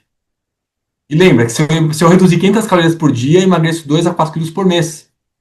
Então, assim, sem fazer esforço, né, só produzindo leite, tem uma redução calórica. Então, o que acontece? Aqui, o foco é caloria mesmo. Se a gente for pensar até algum suplemento, o que você tem que pensar de suplemento? É suplemento à base de carboidrato, proteína e gordura. Seria shake, né? Então, o suplemento seria um shake proteico com uma maltodestrina, só que a gente consegue fazer isso de forma caseira. se eu bater, por exemplo, um abacate, né, com uma laranja, né, colocar ali um shake proteico, eu vou fazer uma mistura que vai ser mais hipercalórica. Se fizer um mingau de aveia, colocar uma proteína junto, você está fazendo misturas para juntar mais calorias e um pouco volume. Então, para peso, né, para ganho de peso, é caloria ingerida mesmo também. Então, não tem uma cápsulazinha, né, porque é volume, não tem como colocar proteína numa cápsula. A proteína vem um pó, né, um scoopzão que a gente coloca, um envelope que a gente põe o pozinho, porque ele é volumoso. Então, a gente fica meio limitado, né? Então, com suplementos, a gente não vai ter nada em cápsula, vai ter sempre algo volumoso para você usar e às vezes a comida acaba dando efeito. Então, uma coisa legal que dá para fazer, como dica, é o seguinte: você pode pegar a banana, né, descascar, fatia em 3, 4 pedaços e congela ela. Daí vai pegar tarde, pega o liquidificador, coloca ali a banana, se quiser colocar um leite vegetal que tem mais cálcio, que nessa fase é importante, é legal, joga a pasta de amendoim e coloca ali, por exemplo, um pouco de uma proteína concentrada. Bateu tudo, virou um shake. Né? Isso virou como se fosse um suplemento, onde tem a proteína, o carboidrato e a gordura. E essa mistura da banana com a pasta de amendoim, ela é bem legal, ela deixa um sabor muito agradável, assim, não precisa colocar açúcar nem nada, fica bem interessante. Então, você faz um hipercalórico em casa, é possível fazer dessa forma também. Tá? Olha só, o Leandro está colocando, né, para indicar alimentos ou suplementos que ajudam no foco e na inteligência, como os nootrópicos. Isso é interessante, Leandro. Olha só, a gente tem alguns produtos cada vez mais estudados com relação a isso. Tá? Então, hoje em dia tem muitos estudos com elementos baseados em cogumelos. Então tem o Lion's Mane, né, que é o juba de leão, né? Tem alguns cogumelos que são mais alucinógenos, que daí já fica um pouco mais complicado, né, que é a psilocibina, que o pessoal na psiquiatria está estudando muito, que ele faz um aumento na produção de serotonina, isso dá uma otimização grande. O que eu gosto muito de prescrever quando eu tenho alguém que chega no meu consultório com queixa cognitiva? Um dos focos é melhorar as funções das mitocôndrias, que são as nossas fábricas de energia. Então a gente tem alguns nutrientes que otimizam mais isso. Que eu vejo efeito muito legal também para quem está com aquela fadiga mental pós-Covid. Né, que a pessoa fala assim, nossa, para onde foi minha inteligência? Né, que eu não estou conseguindo conectar as coisas, foge a palavra, que acontece na menopausa também. Né? Então, eu gosto muito de usar o NADH, o PQQ e a coenzima Q10. E a pessoa tem que estar com uma B12 boa e um ácido fólico bom. Porque se ela não tiver com B12 boa e ácido fólico bom, não tem nada que faça milagre. Né? Então são nutrientes que ajudam muito nessa parte cognitiva. O pessoal usa piracetão, outras coisas também que são injetáveis, né? Mas esses são mais simples, são mais fáceis da gente conseguir e costumam dar um bom efeito. Tá? Agora, a nossa questão é a seguinte: um dos focos muito importantes para pensar nessa parte de cognição é o trabalho que a gente faz entre os 40 anos de idade e os 60 anos de idade. Esse é um período que o cérebro ele vai ser muito afetado. Então, se eu tenho um preparo melhor nessa fase, eu construo meu período para após os 60 anos de idade com mais conforto. Tá? Então, é um período para a gente intensificar a atividade física, peso. A cúrcuma é muito colocada como um alimento para reduzir a inflamação. Né? Então, isso ajuda também no processo. E secar a barriga, né? Isso é bem importante. Às vezes colocando, sou vegetariana, dizem que preciso comer proteínas para substituir, né? É verdade? É o seguinte, de proteína todos nós precisamos, né? A diferença é que no reino vegetal você vai pegar as proteínas dos vegetais. Então, a princípio é muito fácil, todos os feijões, feijão, ervilha, lentilha, grão de bico, tofu, super fácil de a gente conseguir. Os cereais, eles têm proteína também, menos do que os feijões, mas não é desconsiderável. Então você imagina numa dieta onde a pessoa usa uma quantidade maior de calorias de carboidrato, que geralmente é o que acontece, eles às vezes trazem 30, 40 gramas de proteína por dia só como carboidrato, só como cereal. Então não é desprezível. É que quando você compara na tabela, o feijão com o cereal, tem muito mais no feijão do que no cereal. Então eu diria o seguinte, se a base da dieta for cereal, arroz, com leguminosa, que é o feijão, verdura, legume, né, e tem a frutinha ali, essa base já te dá um percentual de proteína que passa dos 10% da dieta, que é o que a gente preconiza como uma suficiência proteica dentro das calorias. Então é bem tranquilo essa base. No exame de sangue, quem vai me contar isso é um exame chamado ureia. ele consegue dar uma visão para a gente dessa carga proteica, se está pouco, se está em excesso. Então dá para deixar bem personalizado e a gente fica bem tranquilo com esse exame, desde que os rins funcionem bem. Se os rins não estiverem funcionando, esse exame não vai ser possível de usar. Mas se estiver funcionando bem, vai ser um marcador muito legal para a gente ter a certeza da quantidade que você está ingerindo. Tá? Anne colocando, qual que alimentação pode ajudar a reduzir a gordura visceral? Estou com excesso de peso, não tenho mais úteros e ovários, sempre começo uma dieta, assim que paro, engordo o dobro. Esse que é o ponto, Anne, porque o que acontece? Você tem um efeito positivo quando está fazendo uma restrição energética, né? Então, quando você para, se você volta para a quantidade de calorias anteriores, você vai ganhar peso, não tem muito como mudar isso. Então, o que a gente faz aqui é uma mudança na sua forma de se alimentar, mesmo que seja para a vida inteira. Por isso que a gente fala assim, a dieta a gente pode até fazer por um tempo limitado, mas ela está fadada a terminar. E aí com isso eu volto para o hábito anterior, se eu não mudei nada, o peso vai voltar. Então a nossa ideia é que você possa fazer um tipo de modificação na sua vida, na sua dieta, para que aquelas calorias elas fiquem mais baixas sempre em todas as refeições, sem você ficar com desconforto, sem passar fome. Então essa é a mudança de estilo de vida, de alimentação mesmo. Aí a gente consegue ajustar. E só para dar um exemplo para vocês, né?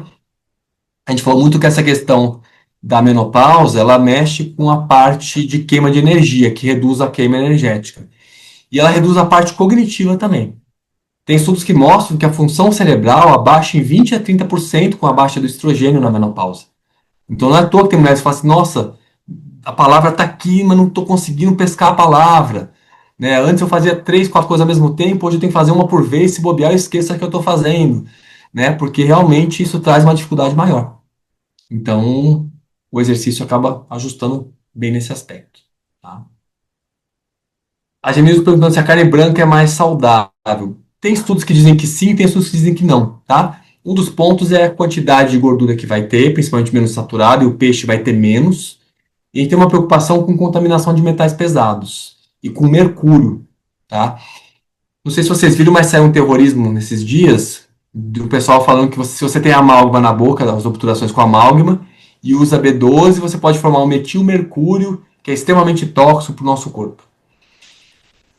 Isso, a formação é mínima, e onde tem mais metilmercúrio são nos peixes. E principalmente nos peixes que são topo de cadeia, que são os peixes mais carnívoros. Porque quanto mais você está no topo da cadeia, mais você está comendo que o animal tem concentração nas cadeias menores. Então, imagina só, um peixe foi lá e comeu um crio, né, um camarãozinho. Daí, é um peixe pequeno. Daí vem outro come 10 desse peixe. Vai estar acumulando todas as toxinas que ele comeu 10. O outro vem e come 10 desse outro peixe. Então esse peixe que comeu esses 10 vai estar acumulando tudo que o peixe comeu. Então peixes de topo de cadeia, que são os mais contaminados por metais pesados, são o atum, e a gente tem o cação, né, que é o tubarão, que está em extinção, e o peixe-espada. Esses três são os mais contaminados, mais concentrados que nós temos com mercúrio e metais pesados. Então, se puder realmente não utilizar esses, seria mais interessante. A gente está com o mar e com os rios contaminados, né, com metais pesados, então isso deixa a gente bem preocupado com essa dinâmica toda. Tá? A Zizi colocando, se é auspicioso comer a última refeição até às 18 horas. Olha só, Zizi, isso é um ponto interessante, tá? Porque, de fato, ir para a cama já com a digestão mais tranquila, você vai ter esse jejum noturno, né? Você vai ter o café da manhã ali às 7 da manhã, você vai estar fazendo pelo menos 12, 14 horas de jejum, é um período seguro, tranquilo. O que eu gosto sempre de colocar é que eu tenho que ver quem é essa pessoa que está fazendo o jejum. Porque uma pessoa que é muito magrinha, às vezes ela acorda à noite com fome. Ela perde o sono por fome. E se a pessoa faz uma hipoglicemia à noite, durante a hipoglicemia, a gente libera alguns hormônios para fazer subir a glicemia. Um desses hormônios é a adrenalina, que é o hormônio que vai te despertar. Né? Então eu tenho alguns pacientes que falam assim, olha, eu não posso comer cedo demais, porque senão eu acordo no meio da noite morrendo de fome. Então, assim, se você fica bem, se você fica tranquila nesse intervalo, tudo certo. A gente tem segurança hoje num jejum de 12 horas, 14 horas. Mais do que isso, a gente não tem tantos estudos mostrando que vai ser de fato benéfico para o metabolismo. E quanto mais tempo de jejum eu for ficando, mais perda de massa muscular eu vou tendo. Porque imagina só, o nosso cérebro não pode ficar sem glicose, sem carboidrato. Já perceberam que vocês vão de manhã cedo no laboratório fazer o exame da glicemia de jejum? Como que tem glicose no seu sangue se você não comeu nada a noite inteira? Você está ali 10, 12 horas sem comer nada e tem glicose no sangue. Então o corpo ele não pode deixar faltar a glicose. Então como é que ele vai fazer? Ele vai usar dois recursos principais para não deixar acabar com a glicose. Um deles é o seguinte: o que você comeu durante o dia, o fígado vai guardar o carboidrato no fígado como glicogênio. É um monte de glicose grudada dentro do fígado. Ele vai soltando à noite esse glicogênio. Só que a quantidade que ele tem é suficiente para atender a demanda da metade do que o cérebro precisa. Então, como é que eu consigo a outra metade? Eu vou pegar os aminoácidos, levar para o fígado e transformar esses aminoácidos em glicose. Então, eu vou pegar a proteína e transformar em glicose. É 50%. Então, a glicemia de jejum ela é 50% do que o fígado guardou de carboidrato e 50% que eu estou transformando de proteína em glicose. Então, se eu tenho uma dieta onde abaixo demais o carboidrato, eu vou, para manter o cérebro, ter que aumentar o que eu queimo, o que eu destruo de músculo. Eu faço mais perda de massa proteica para fazer esse ajuste. Então, quanto mais longo é o meu jejum, mais rápido vai acabar, né, o glicogênio do fígado, e eu vou ter que contar com essa destruição de aminoácidos o tempo inteiro para formar glicose para o cérebro. Então, isso pode trazer um balanço muscular negativo. Então, tem que ter muito cuidado com o jejum mais prolongado para a longo prazo não perder músculo. Tá? Então, esse é o cuidado que a gente acaba fazendo. Então, até quando a pessoa vai fazer uma dieta para emagrecimento, o que a gente faz? A gente aumenta um pouco mais a proteína dela. Porque como tem pouca caloria, à noite talvez ela tenha que destruir massa muscular para formar glicose, então ela vai ter com mais proteína chegando, mais aminoácidos para virar glicose e ela consegue minimizar um pouquinho essa perda de massa muscular. Esse é o princípio que a gente acaba usando. Vivi falando, se vinagre de maçã orgânico ajuda na redução da gordura visceral. Infelizmente não, Vivi, seria ótimo, né, se ele pudesse fazer esse efeito, mas o que vai reduzir a gordura é a redução calórica mesmo, tá? A menos que você use o vinagre de maçã e consiga comer menos, porque por algum motivo você ficou mais confortável, e comendo menos tira um pouco mais a gordura no fígado. Mas é volume calórico, é isso que vai fazer o efeito principal. A Nara perguntando, qual que seria a farinha mais indicada para preparar massas e pães com menos carboidrato? O que acontece, Nara? Quando a gente quer fazer uma massa e dar liga, o glúten foi eleito por conta disso, né? O glúten dá essa viscosidade para a liga, então o pão cresce, fica mais fofo.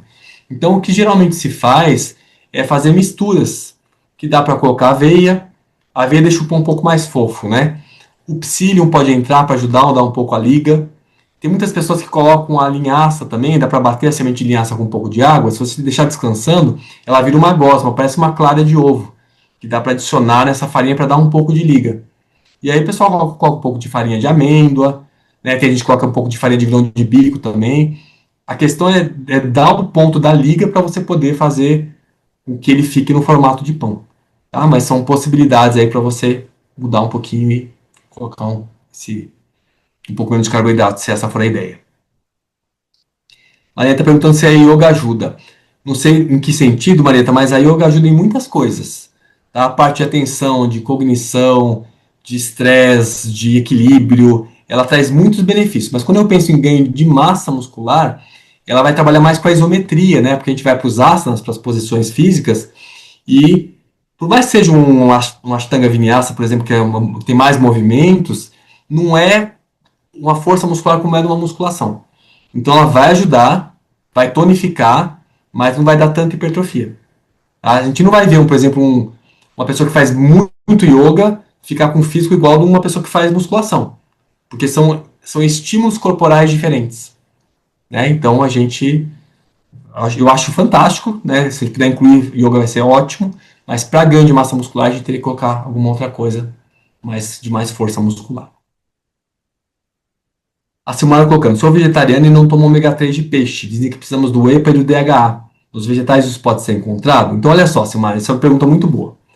Quando a gente come o ômega 3 dos vegetais, a gente está comendo o que a gente chama de ALA, que é o ácido alfa-linolênico. Esse ALA não está ativo ainda. A gente vai ter que transformar dentro do nosso corpo em EPA e depois em DHA. Tá? Então o EPA é o que mais tem estudo sobre a parte de melhora de depressão. Então é o que mais a gente procura para a parte de depressão. E a transformação do ALA em EPA é fácil. a gente transforma com muita facilidade. Tá? Uns 10% do nosso dual a gente transforma tranquilamente em EPA, isso bem tranquilo. Então, se você usar linhaça, a chia, é fácil de transformar em EPA. O DHA, que tem uma conversão um pouco mais difícil. Então, se eu quiser garantir o DHA, a gente tem o DHA de microalgas, que é inclusive o que se recomenda para gestante, porque é um DHA que não tem contaminação de mercúrio. Né? Então, a gente tem no mercado vários DHAs que são de algas, que dá para usar 200 miligramas, 300 miligramas, e aí dá para usar a linhaça e a chia, para ter mais EPA, e garantir o DHA. Aí você tem os dois chegando em mais abundância. Tá? Se a gente fosse escolher na alimentação fontes de gorduras, eu diria que o azeite de oliva e a linhaça ou a chia é a combinação ótima. Porque o oliva é uma gordura mais neutra. É uma gordura que é o ômega 9, que não causa inflamação, ela é mais tranquila. Então te dá um aporte calórico, dá um pouquinho de ômega 6, um pouquinho só de ômega 3, e a gente vai ter mais ômega 3 na linhaça e na chia, e aí esse balanço fica muito bom. Tá? É um balanço fácil para a gente colocar. Tá? Maria Clara dizendo que não come carne há 24 anos. Tranquilo. A Zizi colocando, se o leite de aveia substitui o cálcio do leite de vaca. Não, Zizi, o que acontece? Isso é um ponto importante. Os leites vegetais, eles não têm a mesma quantidade de cálcio, exceto o leite de gergelim. O gergelim é o que tem uma das sementes que tem maior concentração de cálcio, tá? Então, ele vai trazer uma concentração maior, só que ele também é mais calórico. Então, de forma prática, quando a gente pensa na parte de trocar um leite de vaca por um leite vegetal, o que a gente pensa é usar um leite vegetal fortificado com cálcio. Então, numericamente, para facilitar, vamos pensar que a necessidade de cálcio de um adulto é em torno de 1.000 miligramas. Um copo de leite de vaca vai trazer 240, mais ou menos. Um copo de leite vegetal que foi fortificado, que a indústria adicionou cálcio, ele vai ter de 240 a 400 miligramas, dependendo da marca. Se a gente faz um leite caseiro, ele vai ficar com uns 40 miligramas, mais ou menos. Tá? Então, não é uma troca igual. Então, vai ser igual em termos de cálcio se você pegar da indústria que está fortificado. Isso vai estar escrito no rótulo. Vai estar lá cálcio, um copo, 200 ml, 240 miligramas ou até 400 miligramas. Tá? Então, nossa escolha é pelos que têm a fortificação, que daí vai ser de igual para igual. Aí você pode fazer a troca tranquilo. O percentual de absorção desse cálcio é igualzinho do leite de vaca, que é em torno de 30%, 32%. Então, em termos de eficácia, é ótimo. Dá para você trocar com tranquilidade. A Márcia colocando aqui, ó, fiz um tratamento ortomolecular e foi recomendado o uso de banha suína ao invés de óleos vegetais. O que eu aconselho? Eu aconselho não usar banha suína, tá? Porque o que a gente vê assim de estudos, o efeito final para o corpo não é efeito bom.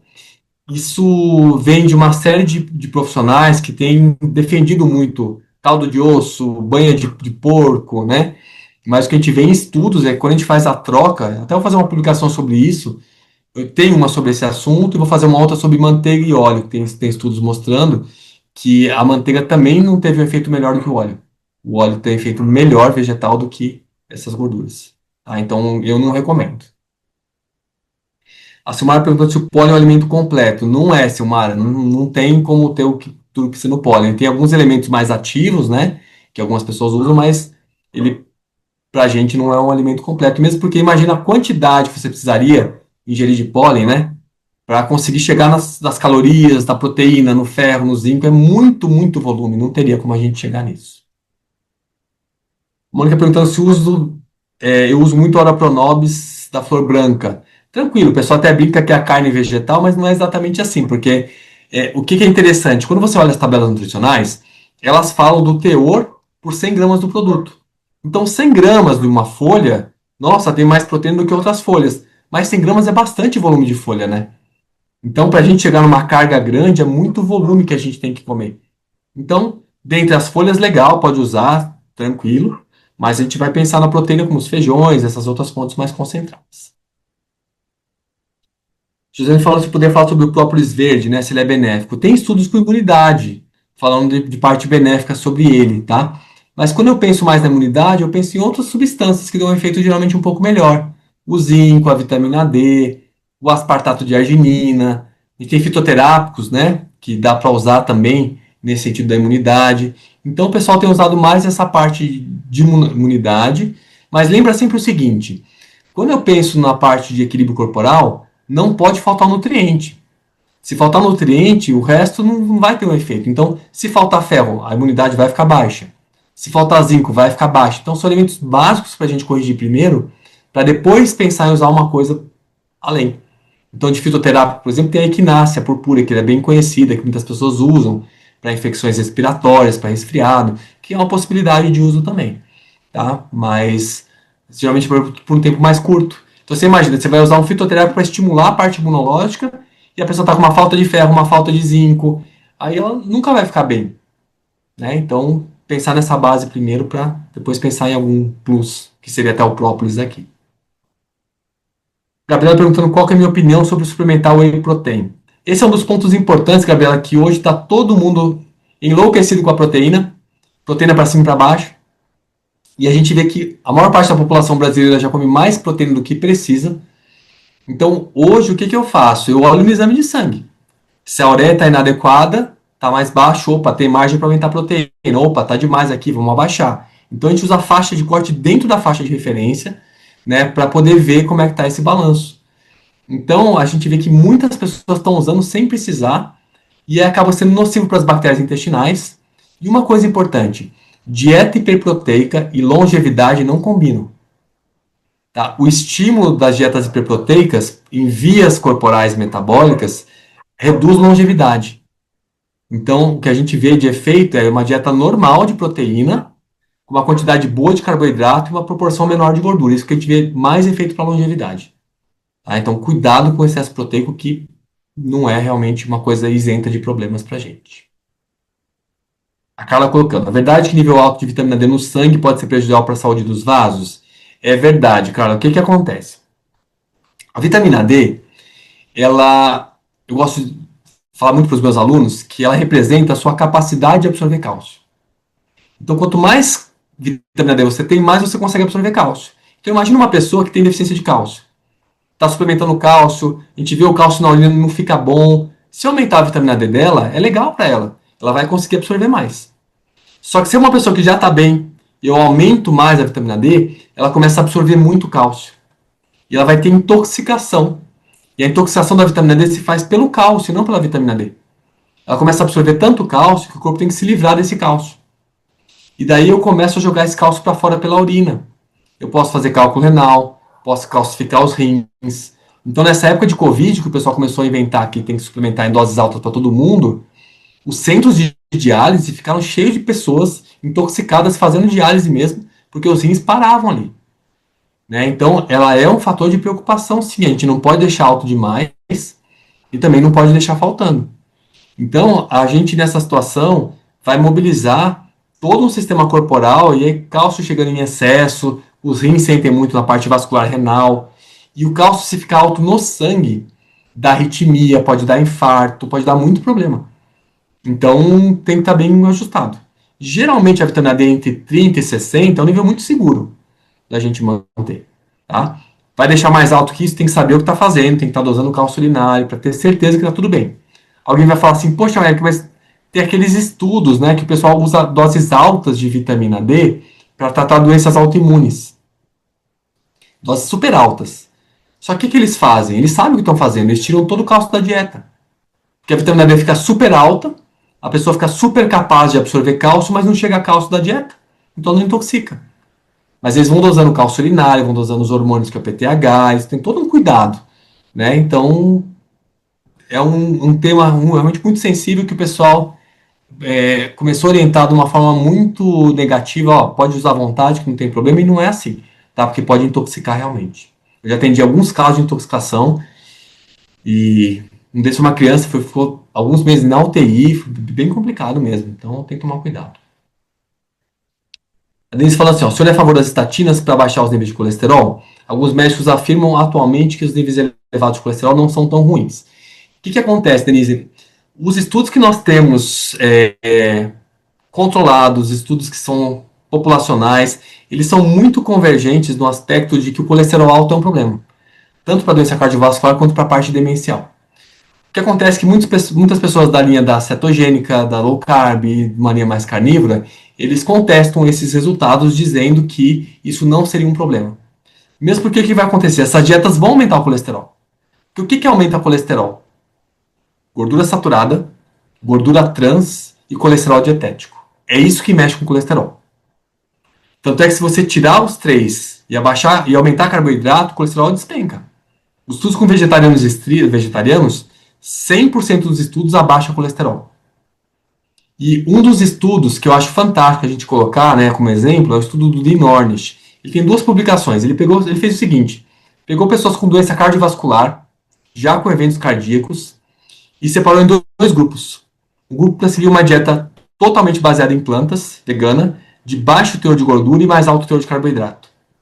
E outra dieta seguindo a dieta da American Heart Association, ou seja, uma dieta onívora bem planejada. Ele acompanhou essas pessoas por 5 anos. Ele fez uma publicação com 1 ano de acompanhamento e fez a segunda publicação com 5 anos de acompanhamento. E o que é o diferencial desse estudo dele? Não foi usada estatina. Tá? Por quê? Os pacientes se recusavam a usar. E olha que interessante, o grupo da dieta plant-based, a redução que houve de colesterol foi similar a uma estatina. Abaixou 40% dos níveis de colesterol só com a dieta. E ao final desses 5 anos, a obstrução dos vasos sanguíneos do grupo que fez a dieta baseada em plantas teve uma redução significativa e o outro grupo teve um aumento dessa obstrução, mesmo com a dieta bem controlada, né, com um perfil mais onívoro. Então esse estudo é muito interessante porque ele mostra que dá para estabilizar a placa até uma discreta redução com uma dieta à base de carboidrato integral, né, um alimento in natura, baixo teor de gordura. E nessas dietas que a gente vê que melhora essa parte de placas de gordura, sempre abaixa colesterol. Então, o que acontece? Isso eu sempre sugiro quando alguém fala de dieta cetogênica, dieta carnívora, que pode usar à vontade, a gordura e o colesterol não é problema, eu peço assim, me mostra um estudo controlado, onde houve redução das placas nos vasos sanguíneos das pessoas fazendo essa dieta cheia de colesterol. Não tem. Pode perguntar para esse pessoal, não tem. Eles vão falar de estudos epidemiológicos que dá margem para muita confusão, né, que dá para distorcer dados ou dá para pensar de um jeito diferente, mas o controlado, que é o que a gente quer, onde está bem desenhado, com grupo controle, certinho, a gente não tem. E a gente tem estudos que mostram que quando você faz a dieta desse jeito, abaixa o colesterol, você tem uma melhora dessas placas. Então a gente fica muito mais seguro, né, com essa orientação. A Mônica colocando se o flocão de arroz substitui bem o trigo. Substitui, é do mesmo grupo, né? Então dá para usar sim. A Dani perguntando qual que é a gordura mais saudável para cozinhar. É o seguinte, Dani, muitas pessoas colocaram um óleo de coco, né, para cozinhar, e foi muito interessante que eu comecei a ver no consultório dos pacientes chegarem, todo mundo aumentando o colesterol, e aí eu falava assim, mas o que aconteceu, né? Eu falava, não aconteceu nada, e lá pelas tantas a pessoa fala assim, eu troquei o azeite pelo óleo de coco. Daí a gente, antes de sair do estudo, a gente já sabia que ia dar problema.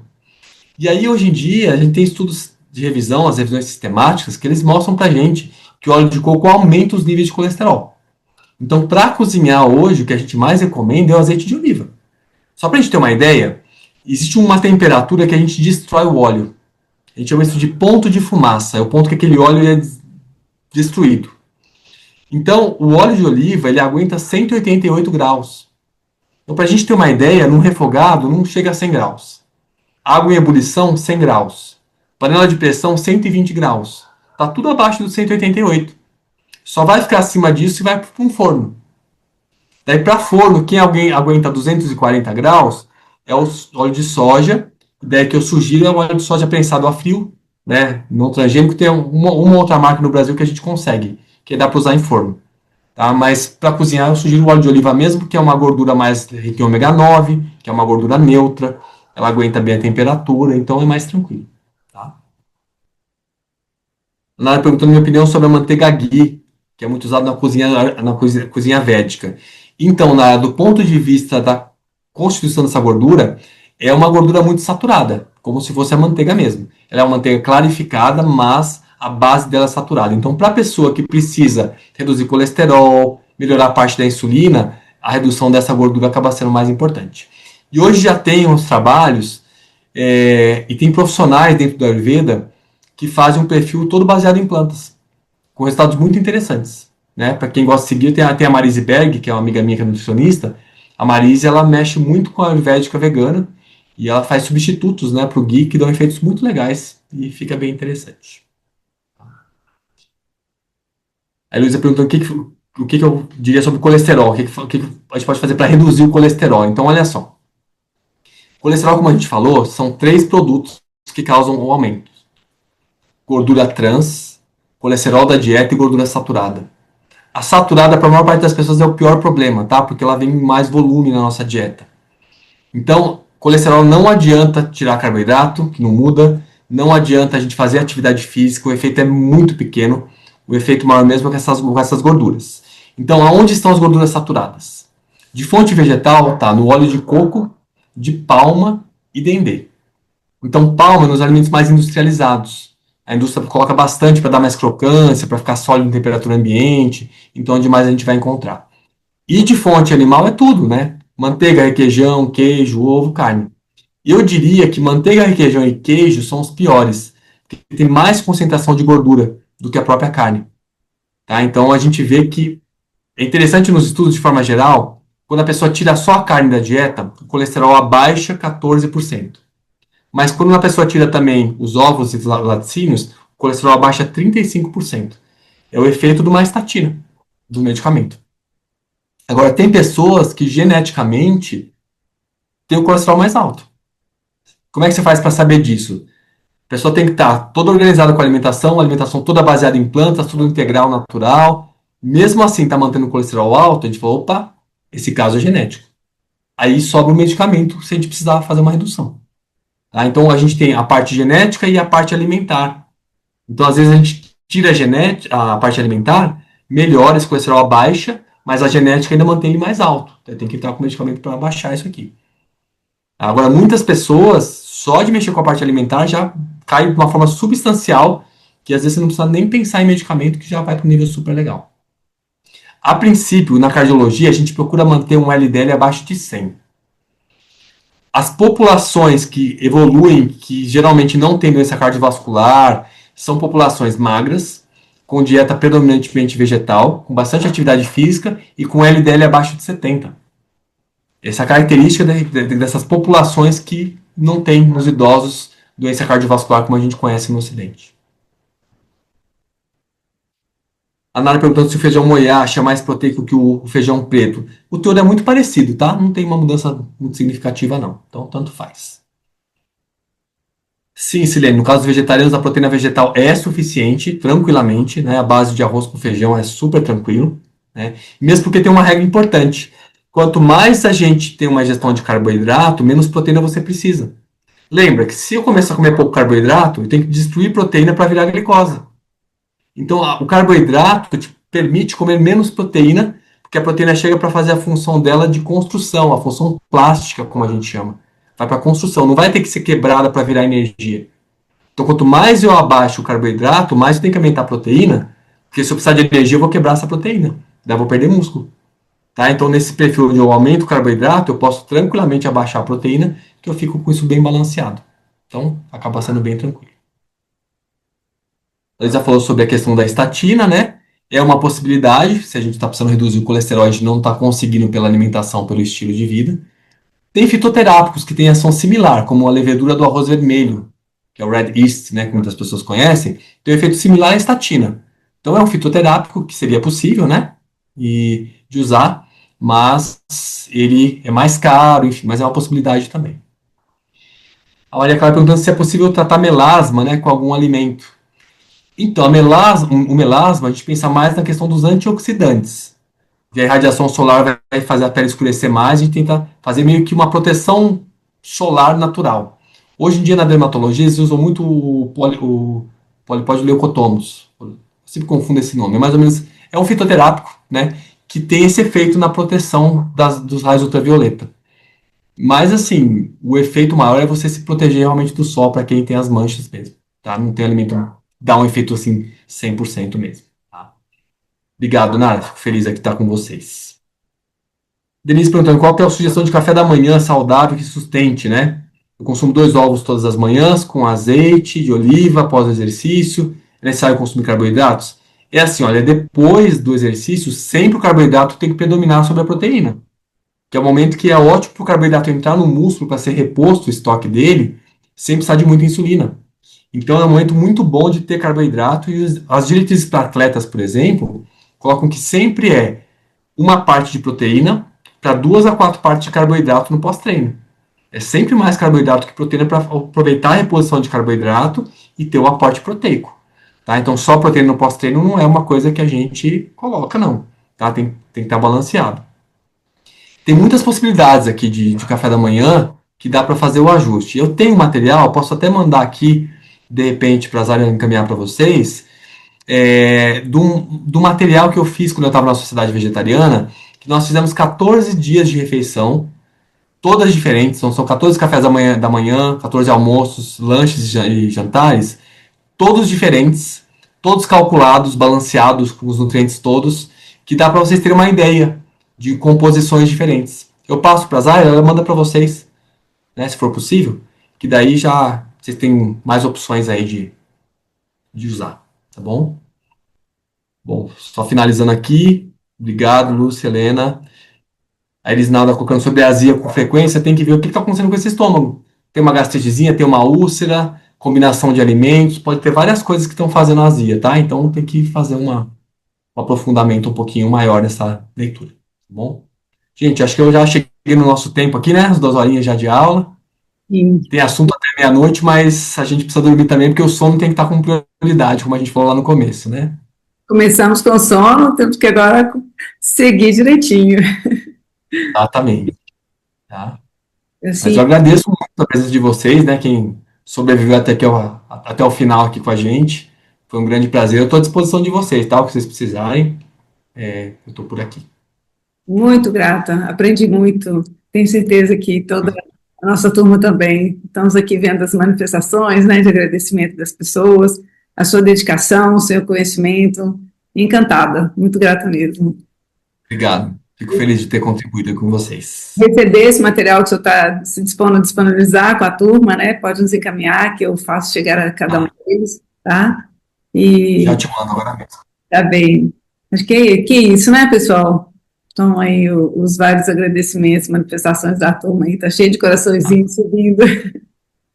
Ótimo. Bom, Tá bem, doutor. Uma tá boa bom? noite a todos. Obrigado. Boa noite para todos vocês também.